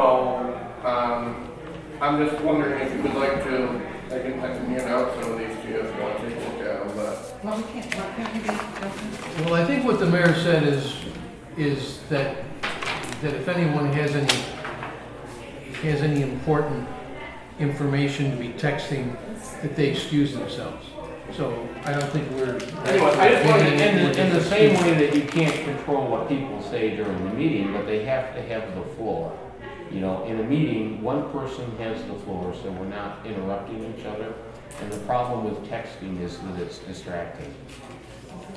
Anyway, I handed you some opinions over there, that some court cases. We'll talk to the Office of Open Government. I don't really know what's allowed and what's not, but a lot of this falls under open meetings, and, you know, you shouldn't be disruptive at a meeting, but if there's someone at a meeting that said, hey, I'm shocked at what's going on in this discussion, can you come over here and participate? I mean, what's wrong with that? Well, maybe what we're envisioning is we're having a meeting and there are people here and now I've got my phone out and I'm. When members of a board have agreed to serve on the board, they agree to serve and be engaged in the meeting. I don't think we can prohibit members of the audience, and we certainly can't prohibit them from videotaping, and they can text. But I think if you're sitting on the board, you have a responsibility to be fully engaged in the conversation and the deliberation of the matter that's being discussed. And, you know, if you need to take a break or there's an important issue, we can always recess to allow people to have that communication. But I think when we're engaged in regular session, the members of the board at least should be engaged in the discussion that's happening here at the table. All right. Okay, that's good. I've observed times where people on this board, and I think, Bob, you're particularly yourself when you've been out of town, you've called in and there's been phone discussions. And, you know, I don't know how you're thinking of wrapping this all in. State law allows for that, and you are prohibited unless you're video conferencing, you can't vote, but you can call in. And that we talked to the Office of Open Government about that. And that was stated in some of those opinions I just shared. Yeah, that is legally permitted. We're not going to prohibit that because that obviously is required. I think if this is the same thing also, you can attend a meeting as a trustee or the mayor from another place in the country or wherever you're traveling, as long as there is a video screen that shows your face and that you are in a public place when you are doing the video. So, for instance, if I were traveling and I wanted to participate in a meeting, I could there could be a monitor here where I was doing FaceTime or Skype or whatever you wanted to do, and I could participate in the meeting as long as I was being taped or videotaped from a public place. I think that's correct, but, and maybe Dorothea is aware of that, she has to notice that in the meeting announcement that a meeting is occurring in 2 locations. Correct. And that people can join it at either location. Correct. So, and that's needed if anyone's going to vote. Correct. We just had this issue come up because we have a member of the PCBA who's out of town for 2 or 3 months, and we may need them for a quorum, so we started looking into this. And I guess we'll have to deal with how to notice that as it comes up. But an alternate from your board could sit in his place. No, not in this situation. Can I follow up on the topic at the last part of our meeting? Sure. I would like to thank Trustee Lampier for bringing up the point about training. That's an administrative matter, and I was concerned about the same issue. And I'm glad that Trustee Keating went along with striking that from the proclamation. Having said that, I agree that we should expand on our training to cover topics such as racism, discrimination, and I know that there are resources that we could reach out to conduct training programs, maybe quarterly, for our employees to expand on what was said earlier. Unfortunately, everybody's gone now, so they can't hear that. But We have an area in our employee handbook called professional development. We could change that to professional development and training, and institute quarterly training programs on specific topics. So I've asked our clerk to research that issue, and I'm asking the board to go along with my suggestion. Second? Is everyone in agreement? Second? Yes. All in favor? Aye. Aye. Well, thank you. Great. Frank and I, Thursday night, met with David Cruz from SRF, Ryan Ferber, thank you. Kelly Klein, Rob Klein, the gentleman that represented Pittsburgh Ambulance, and I believe there were two other people from the Pittsburgh Volunteer Fire Department. Kevin Ryan, and one, but, I don't know okay. the name. In any case, we had a very productive, we talked about traffic calming on South Street. The department, Ryan said that it's a primary access route for their response, so they were concerned about getting down there. And Rob Klein suggested the concept of speed pillows. Speed cushions? You can call them pillows, cushions, same thing, right? And in talking to David, he felt that that was, depending on where they're located, especially on the straightaway, that is probably a good strategy. A speed cushion is like a speed bump, except that the trucks can drive through unimpeded and everybody else goes over the hump. So we're going to get a design of those. It was also suggested we can find temporary ones to put them in place and then test them out and see how they work.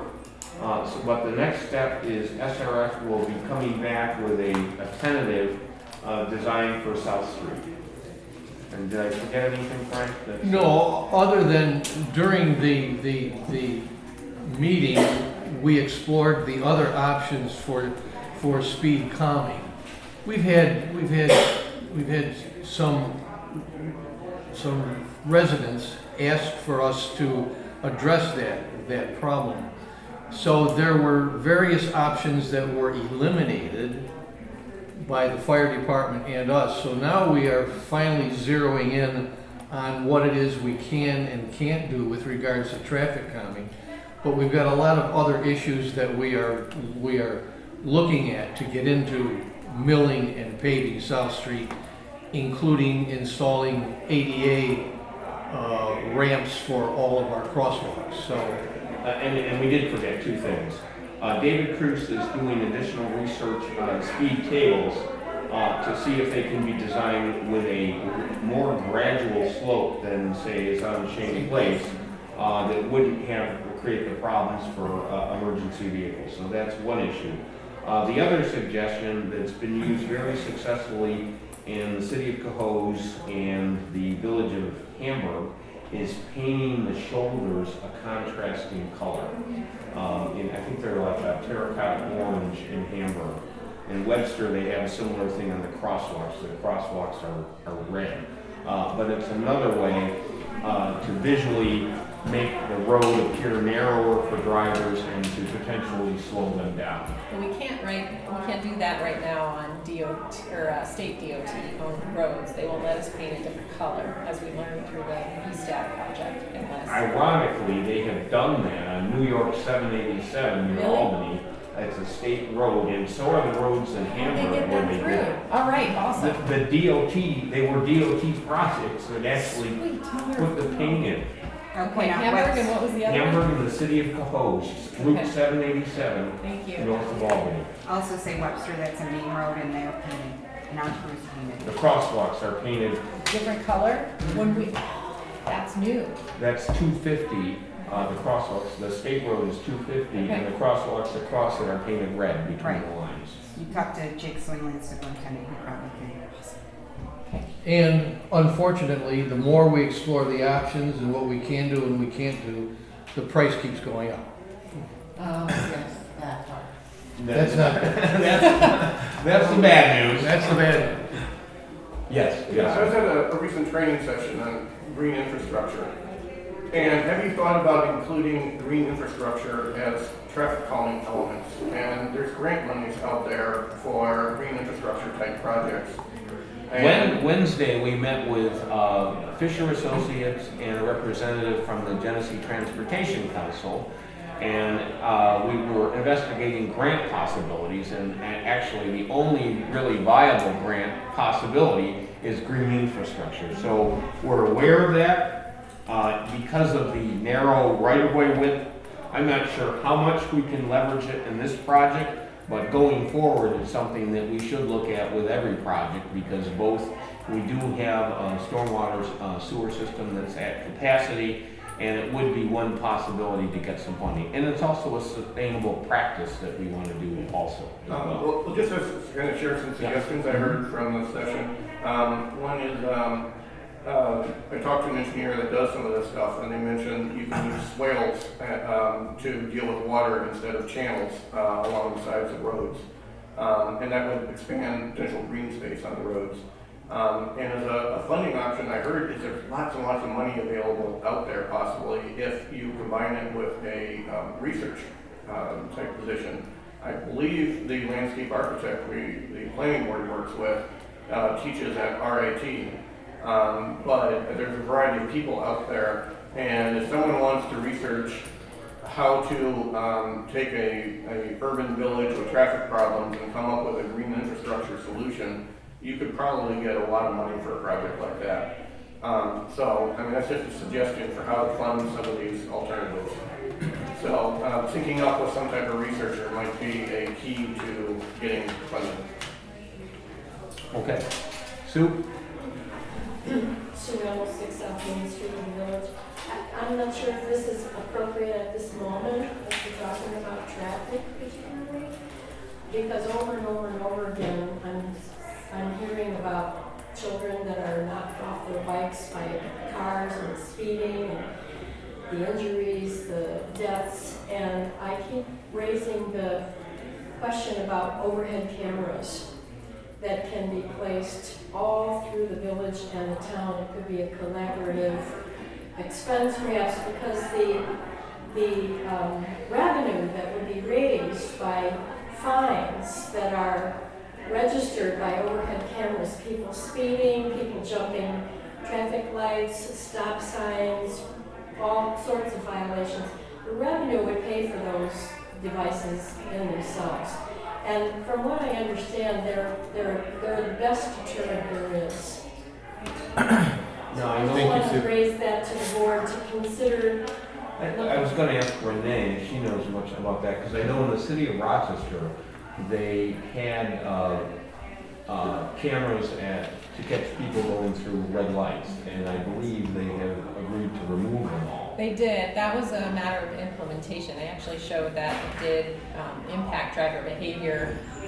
They didn't roll them out equally in all neighborhoods, so it was they were concerned that it was impacting people in poorer neighborhoods more so, because they didn't put them, for example, in Park Avenue neighborhoods and things like that. So it was a bigger issue. So the implementation was part of the problem.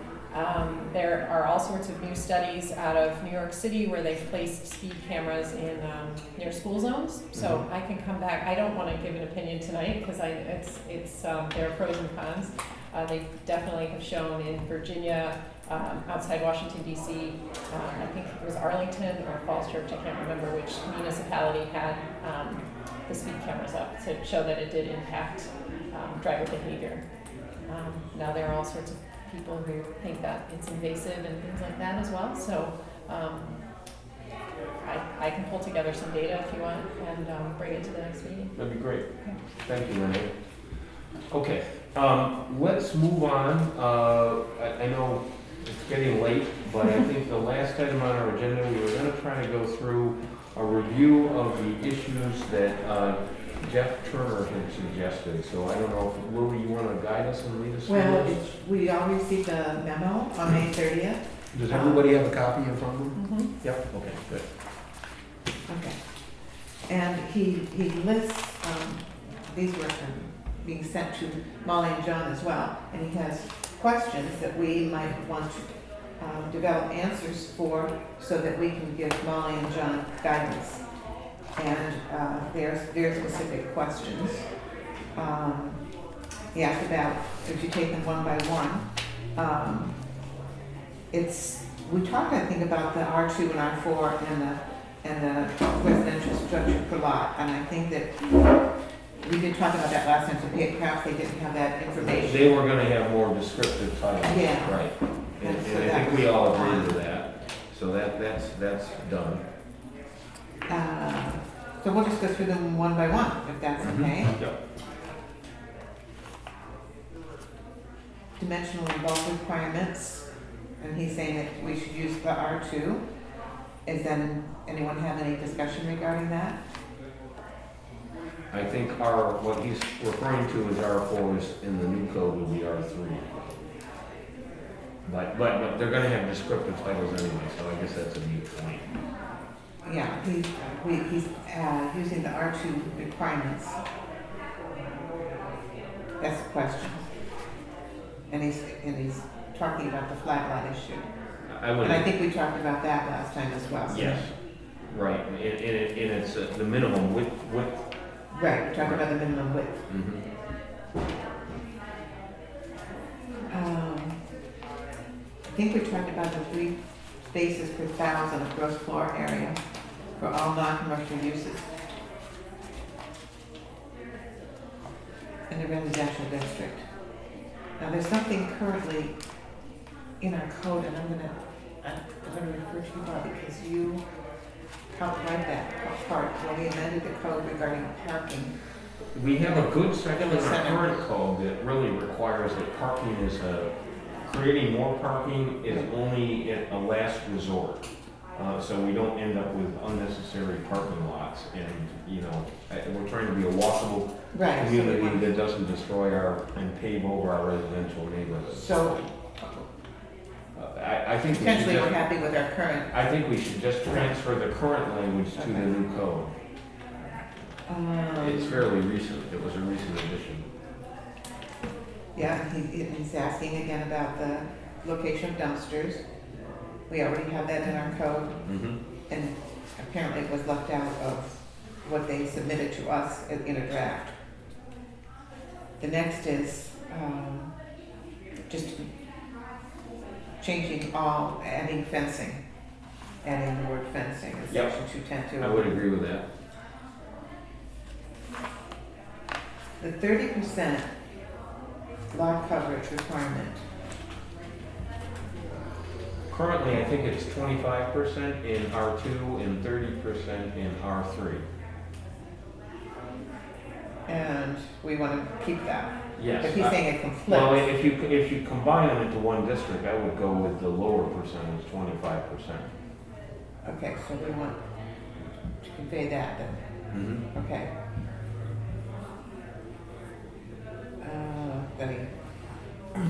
It's comma. We had briefly discussed this with Molly and John in a workshop. In commercial uses, he doesn't think it's indicated that a special use permit is required. And I think that they were, in working with the comprehensive plan committee, considering certain uses that are currently special use, to make them as part, not requiring a special use in certain districts. But I think the comprehensive plan committee is still working on that. Is that correct? Yeah, I don't know why the reason for a special use permit is certain uses like that. I think he's got them down here. Distillery. Well, any type of high intensity. Let's see, what's the word I'm looking for? A use that has, I'm trying to think of the building code term. A high density occupied space, like a bar, a restaurant, a gym, anything like that. I think a special permit is warranted because depending on where it's located, it may have a detrimental effect on the parking and the breathe yoga effect. Okay. So I think that I agree that those uses probably warrant a special permit.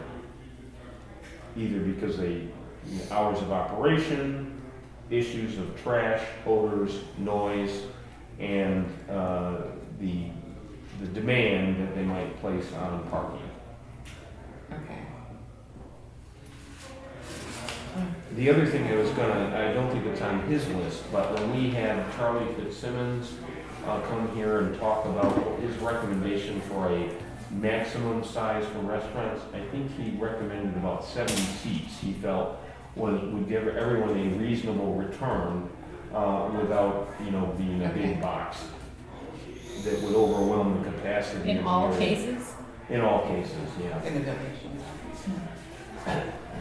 Does anybody know what the capacity is at like JoJo or? Yeah, that's that's what gotta I be was a trying little. to figure out. That's probably Well, right they around will there. I think JoJo's is 99 seats. But I think, let's say, for example, if Wilmorite came in and they had a larger restaurant, they could apply under the PUD-like code that we're developing to demonstrate that they have adequate parking resources and it's necessary for the hotel or whatever they're doing. So I think we would still have a release valve in those situations where something like Review on an individual. Variances would be the relief valve. Right. The trustees can't grant variance. We couldn't grant a variance, but if someone came in under the PUD-like code, you could probably allow them under that. Okay. No, we can't grant a variance, you're correct on that, Jessica. Let's see. Where were we? 3 spaces per 1,000 for gross floor area. Is that the right number? It depends on what the use is. Now, if it's a church, obviously that's not enough. But that would be based on the number of seats anyway. I think we might want to get some guidance from the consultant on criteria. I mean, and the key thing is, many communities are moving to less restrictive requirements. The problem we have is that certain areas of the village don't have access to a grid of off-street parking like in Parkland, like on Shea Place. So I think we have to be careful that we don't overwhelm the parking that we have. And the next was, should a gym or fitness club, recreation facility, indoor museum, or library place of worship be by special permit? I think so. Did we want to add anything to that list? Let's see, what about, we can't regulate, we don't know what's happening with the marijuana law in a dispensary, but that's something eventually we're probably have to deal with. Okay. Do we want to call dispensary? Well, I don't think we can do it yet because the state hasn't decided That's how right. much ability local municipalities will have to regulate it. So I attended a session at Nikon on that a month ago, and they will recommend don't do anything yet. You got to wait and see what the law is, but pay attention because when the state moves, you're going to have to move fast and enact something. What about salons? You asked us to think about that. Yeah, I asked you last time to think about what about salons on the ground floor? And we had a discussion about that. How do you all feel about that? In theory, I would agree because you're going for an appointment, so you're going as a destination. It's not typically walk-in. You still allow them on the second floor or in rear spaces, but maybe not in the storefront. That being said, I'm thinking as a landlord now, and how a restriction like that might cause. Well, that's why I wanted to. We're talking about salons, Dan, whether they should be in storefront. We're talking about storefront zoning, and what are the allowed uses in storefront zoning? Well, right now it's retail or restaurants by special permit. I think there are educational uses too. The classic example is when Nafne, which is now Howard Hanna, took over the building on South Main Street. They kicked out a very successful retail store that had been there for decades. And now that's kind of a dead zone on South Main Street. They took those real estate ads in the windows so you can't even see through, which is another thing that I don't think they have transferred from our current code to the new code, is we need to have standards for transparency of storefronts. Does anyone else have any discussion regarding the Second floor salons? salons? I think in theory it's a good ideally if you could have them on the second floor, but I think it's too restrictive. If we run into a place in the economy where landlords can't, then that'll make the difference between whether it sits empty. We might also become a street of salons Right. too. No, I gotcha. And we had a good discussion about salons before. Yeah. But thinking from a landlord perspective too. So I don't know what's right on that one. It does feel restrictive to.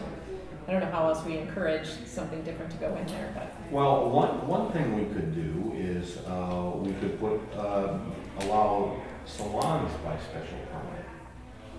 So you could do it on a case-by-case basis, and Just in that one section, just in the B1A. well, in a storefront, salons in the storefronts. But what's the criteria for? I don't know. granting? I don't know. I'm throwing out ideas, Dan. I haven't thought that part through, to be honest with you, but I think you could come up with some criteria. Justin? Me, just make a suggestion, let the free market work it out. If there's too many, some go out of business. If there's too few, some go in. Well, I mean, I think we can't be micromanaging business so much. It's more than a micromanaging issue, because if you refer to any of the literature on downtown planning or the Main Street program, one of their top 10 things is you don't put those types of services in storefronts. If you want entertainment, you want restaurants, you want retail, because those are things that they appeal to the full spectrum of the community, not just one group.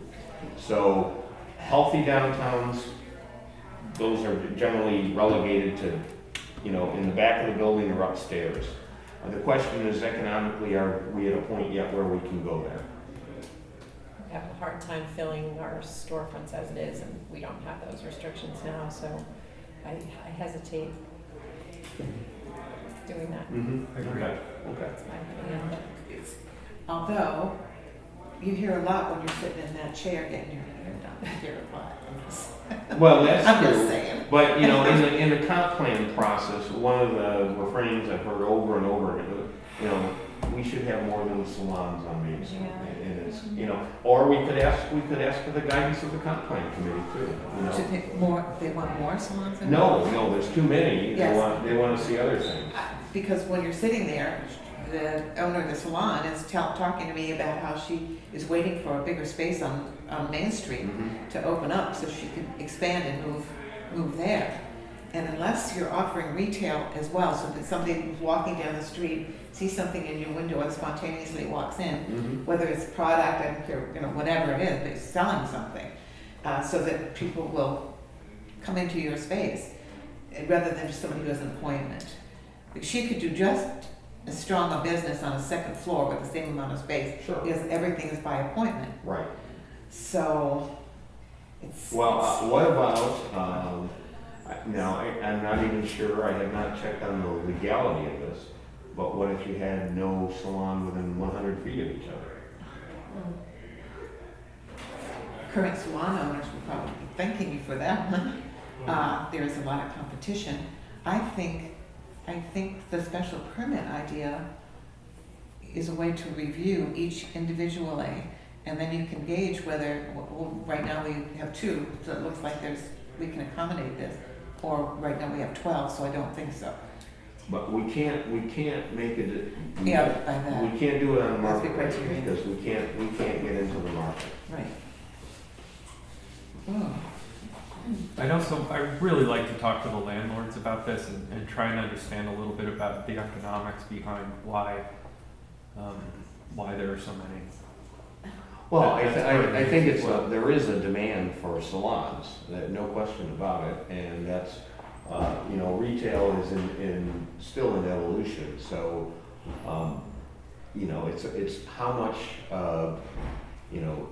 we always get blamed for the state of retail on Main Street. And how much leadership do we want to, in guidance, do we want to provide? If we allow the market to do it, go to Honeyett Falls, and that's what the market will end up as.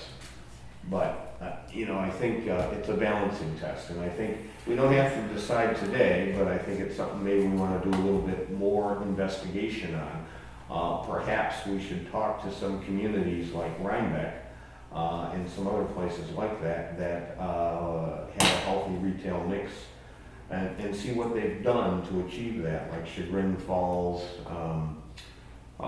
Cold Spring, Hudson, those communities. Perhaps another way for us to investigate this is the subdividing of an existing business. In other words, what's the way the salons seem to be operating currently, and I don't know that there's another business that operates like this, is that they are actually subdividing their business by renting chair spaces. So what you have are people operating a salon within a salon. It's their own business, and it's within the confines of another business.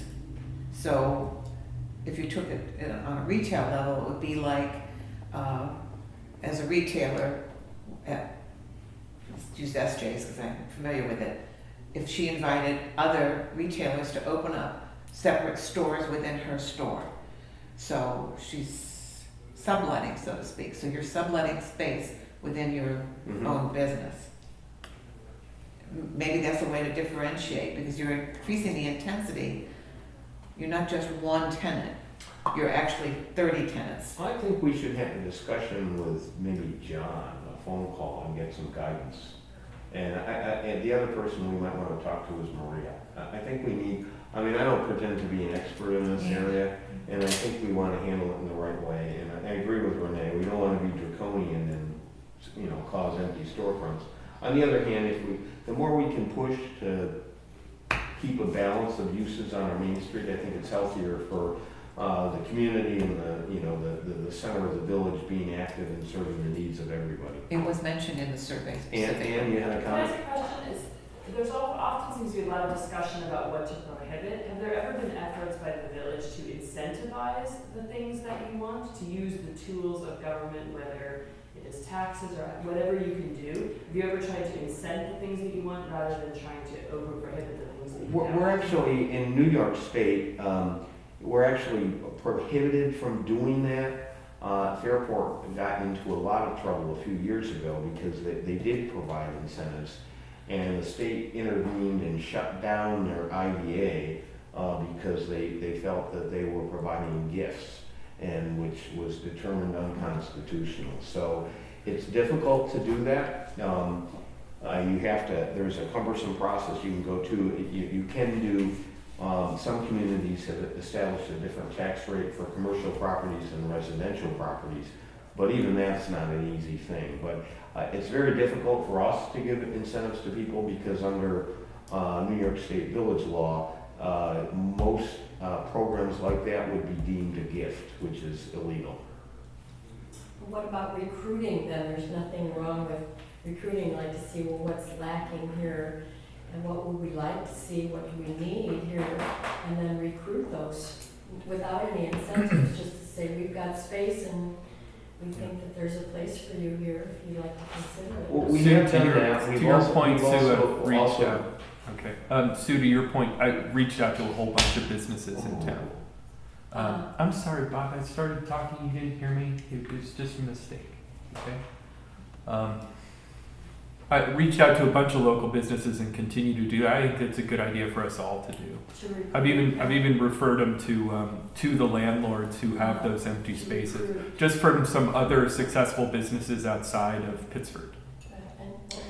The retailers that I have talked to, and I haven't talked to all of them, excuse me, they all say that the vacancies are a function of rent. The rent's too high, you have a vacancy. Yeah. And we can't do anything about lowering the rents. And then in order to pay the rent, the businesses that come in have to then jack the prices I actually almost worked with the Cosmic Pilgrim Organic Alley places, their Ayurvedic consultant there, and when they were putting their menu together for their cafe, and, you know, I mean, what they would put in a wrap might cost $1 or less, and they felt that when they were trying to figure prices, considering the rent, and you want to make a profit and pay back their loans, well, let's charge $9. I'm going, you're kidding. $9 for a wrap? Well, this is Pittsburgh. And I walked out, I just felt like, no, you know, that's a sickness. But we have it. This is another sickness that we have here. It's just this escalating costs. And the other challenge that we face is that big boxes will only locate in a downtown if they don't have access to a strip plaza within a mile or two radius. And with Pittsford Plaza, any drugstore, any chain store will automatically go there because they have a higher traffic volume there. And you know, there are a few communities that have lured like Gap and Old Navy onto their main streets, but they don't have Pittsford Plaza down the street. So we have to fight for niche businesses that provide something that Wegmans doesn't provide, do it in a quality way at a competitive price, because just because we're Pittsburgh doesn't mean people are necessarily going to pay more money. So we've done a lot of research on what can work here, and you know, one of the reasons we've liberalized and allowed things like coffee shops and ice creams and restaurants is entertainment retail, including restaurants, distilleries, whatever, are things that you can't get Wegmans, they don't provide at CVS, and part of the selling point in a business like the dairy is the environment, you know, or Lock 32 would be another great example. You go there not only for the beer, but the view of the canal and, you know, the window that opens up and all of that. So I think there's more potential here. And I think one of the obstacles, and we've seen this repeatedly with spaces that have stayed vacant for a long time, are these rents. There's a lot of, you know, why have we never had an Asian restaurant in Pittsburgh? Or, you know, there's a lot of niche things that I think if we did have, they would be well patronized. But the rents are prohibitive, and that's something we can't control. And sometimes landlords turn down tenants. Correct. Correct. What's next, Lily? Well, I think that the question, a similar question, should a gym, fitness club, recreation facility, indoor museum or library, or place of worship be by a special use permit, or should it be a permitted use in certain districts? I think all of them should be special permit in all places, because they all have potentially large impacts on parking. Can we, are places of worship included? I think isn't that sort of by? You have to allow them, but the special permit process would give you an opportunity to go beyond site plan and look at the impacts. Okay. That answer that one. So he's specifically talking about, which district are we talking about? Well, I think they're only allowed in the. He's talking about in the Erie Canal, for that bullet, I think, is the Erie Canal Heritage District, right? Is that what he's asking? Gyms are also allowed 22. in B1. In B4, you mean? As part of the comprehensive, part of what was given to us by Molly, when she had the chart. That's what I've got in front of me. This one, yes. I think that's what he was talking about. Yeah, there are The way it's some written. areas. So, In some areas. Okay. A museum, now let's think about museum. I mean, the likelihood we're gonna get a Whether museum. it's going to take entire village. Okay, What instead if of they just- wanted to open a museum on Main Street? Okay. Is that an allowed use, or is that a special use permit? Special use. And it would That's the only question. be in the commercial districts. I would not allow a museum in a residential district. Again, and the reason why is, you know, if you pick a street like Monroe Avenue, very short street, you lose a house and it's like dominoes, you're gonna lose the residential viability of that as a neighborhood. And I think that, again, that's where our village has excelled, is preserving the character and the quality of life, even on the busy arterial streets. Yeah. Residential neighborhoods are strong. I think it's going to help us a lot as we're talking about this, to get the information from Molly and John, who are getting it from the comp plan committee, to have the sub-areas mapped out, say what they are proposing is allowed. We don't have that yet. So that's sort of the difficulty until Well, we get that. we need to see the draft. They're supposed to by next week give us the Yes, draft. and once we have that, I think we'll be able to have a more Complete. detailed I agree. conversation regarding Mhm. what is special use permit and what isn't. I think they omitted that largely from the comp plan. I know the land use committee was discussing a lot of that stuff, but this is something I find kind of troubling, is this code and this comp plan are working side to side, and the interactions between them aren't happening. They're being developed completely. Well, something like a special permit would be beyond the scope of a normal comprehensive plan. A comprehensive plan would normally look at land use and make recommendations for what uses and where they're located. But the detail of how you administer that and how you regulate it, that would be something that would be in the code update. Yeah, well, I mean, whatever, they picked these sections of the village and are like, oh, let's put mixed use here, let's allow, some of these type of things, but it's been a very limited picture is what I kind of think. I don't think I haven't seen a large discussion of what type of uses do we want, what are we missing, what should be added. I think that's a discussion that's good to have. I don't think that's made it into the plan yet.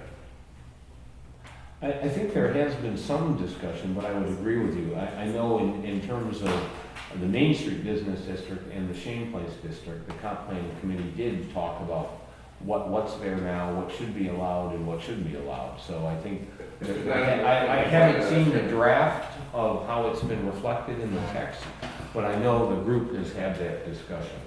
The subcommittee that I think Janet Reynolds was heading that one up. I might Yeah, I think you're right. The business. Okay, what else we got, Lily? That's it? Yeah, I think the rest was, the rest was about the PDD or the PDU. And did we have comments regarding what she sent? But that might be another meeting. The reason I think that you asked us to meet today regarding special use permits is because there was some question about moving forward with changes.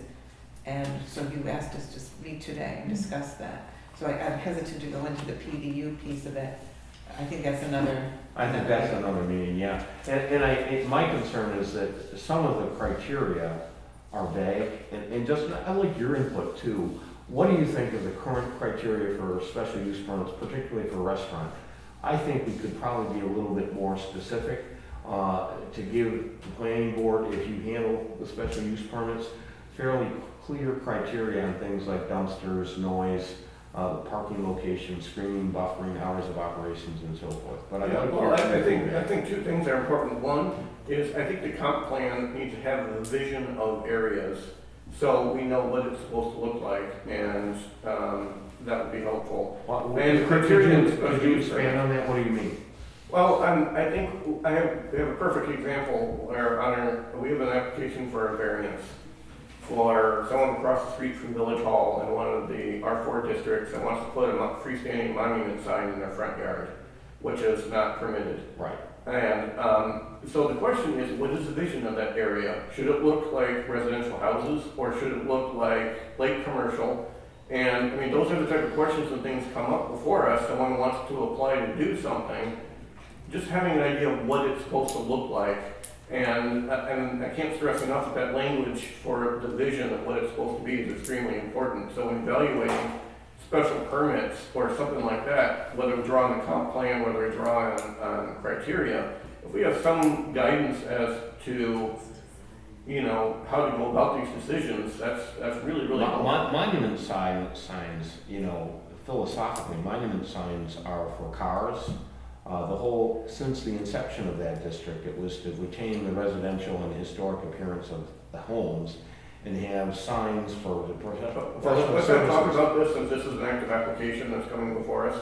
But I just wanted to mention, give it as an example of where is the monument sign proposed? We can follow up after the meeting, or you can just, when we publish our agenda, you can take a look at it. Okay.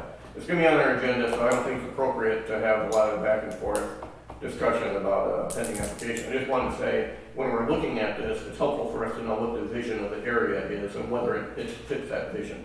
So what I've observed is a lot of these special permit applications coming through, and people think about them as like, well, what do I do with this?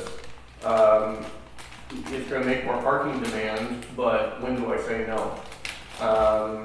And it's a very difficult decision, and you know, whether we have more special permits, I tend to be more in favor of having less special permits and just having better code that explains what you need, and if you can't get it done, then there's always variances that can be given for situations where it's unreasonable for them to have parking or, you know, whatever it is. And I know it's hard, you guys have been talking about this for years, but the comments from Mindy is that the general purpose of a special permit is to regulate the soft stuff, which is like hours of operation,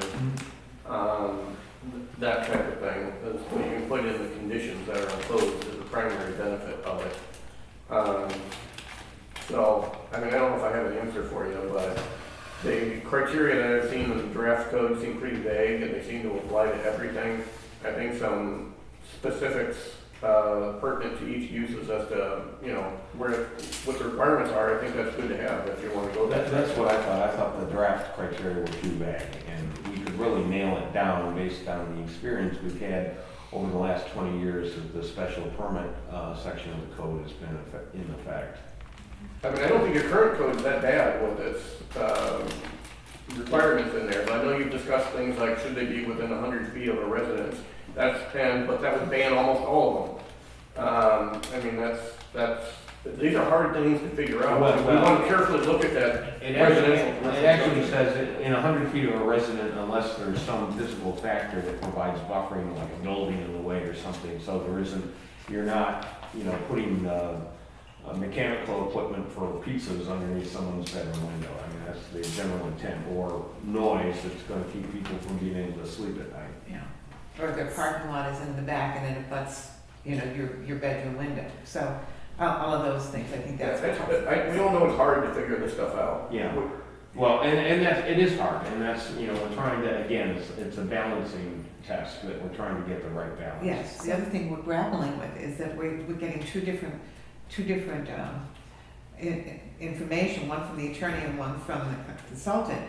And the consultant believes that special use permits run with the property, and the attorney believes that that's not true. So that any special permit that's granted, that permanently changes the use of that property, which means that the trustees should be making the decision regarding that because there's zoning changes. So we need to iron that out Well, first. we need to talk to Natasha Phillips and get a definitive answer on that. And Well, I've heard that it's supposed to be different permanent. things. So the training sessions I've attended have indicated that they tend to be permanent changes, but it's very narrow. It's for that specific thing alone. So it's not really a permanent thing. It's effectively the same either way. If someone changes it, then it's, you know, it's gone. It's gone. Yeah, so you know, if it doesn't have the same number of seats, if it doesn't have the same interior arrangement, doesn't need the same number of parking spots, if it changes, it's almost guaranteed to change the number of seats or parking lot, parking needs, or number of employees, or hours of operation. Or if you go from being a fast food restaurant to a restaurant that serves wine and alcohol and becomes more of a tavern. So the odds of it, so I don't think it makes sense to think of it as something that goes in perpetuity. It goes in perpetuity for the exact thing that was applied for in all situations. But whenever someone's going to change it, it's not like they just get, you know, a gimme and it's automatically allowed. But if you want to deny it, I think you have to come up with a really good rationale if it's similar as to why you would deny it. So I think they're effectively the same almost. Because I think if the new owner comes in and wants to change it over and it's not that different, you probably could have a hard time legally denying it. Yeah.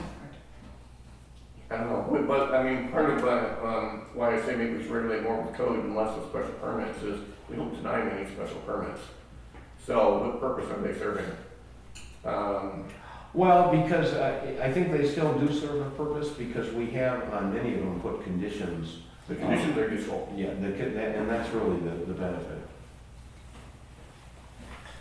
Okay, I think we went through the list. I would make a motion to adjourn. I would second. All in favor? Aye. Thank you, everyone.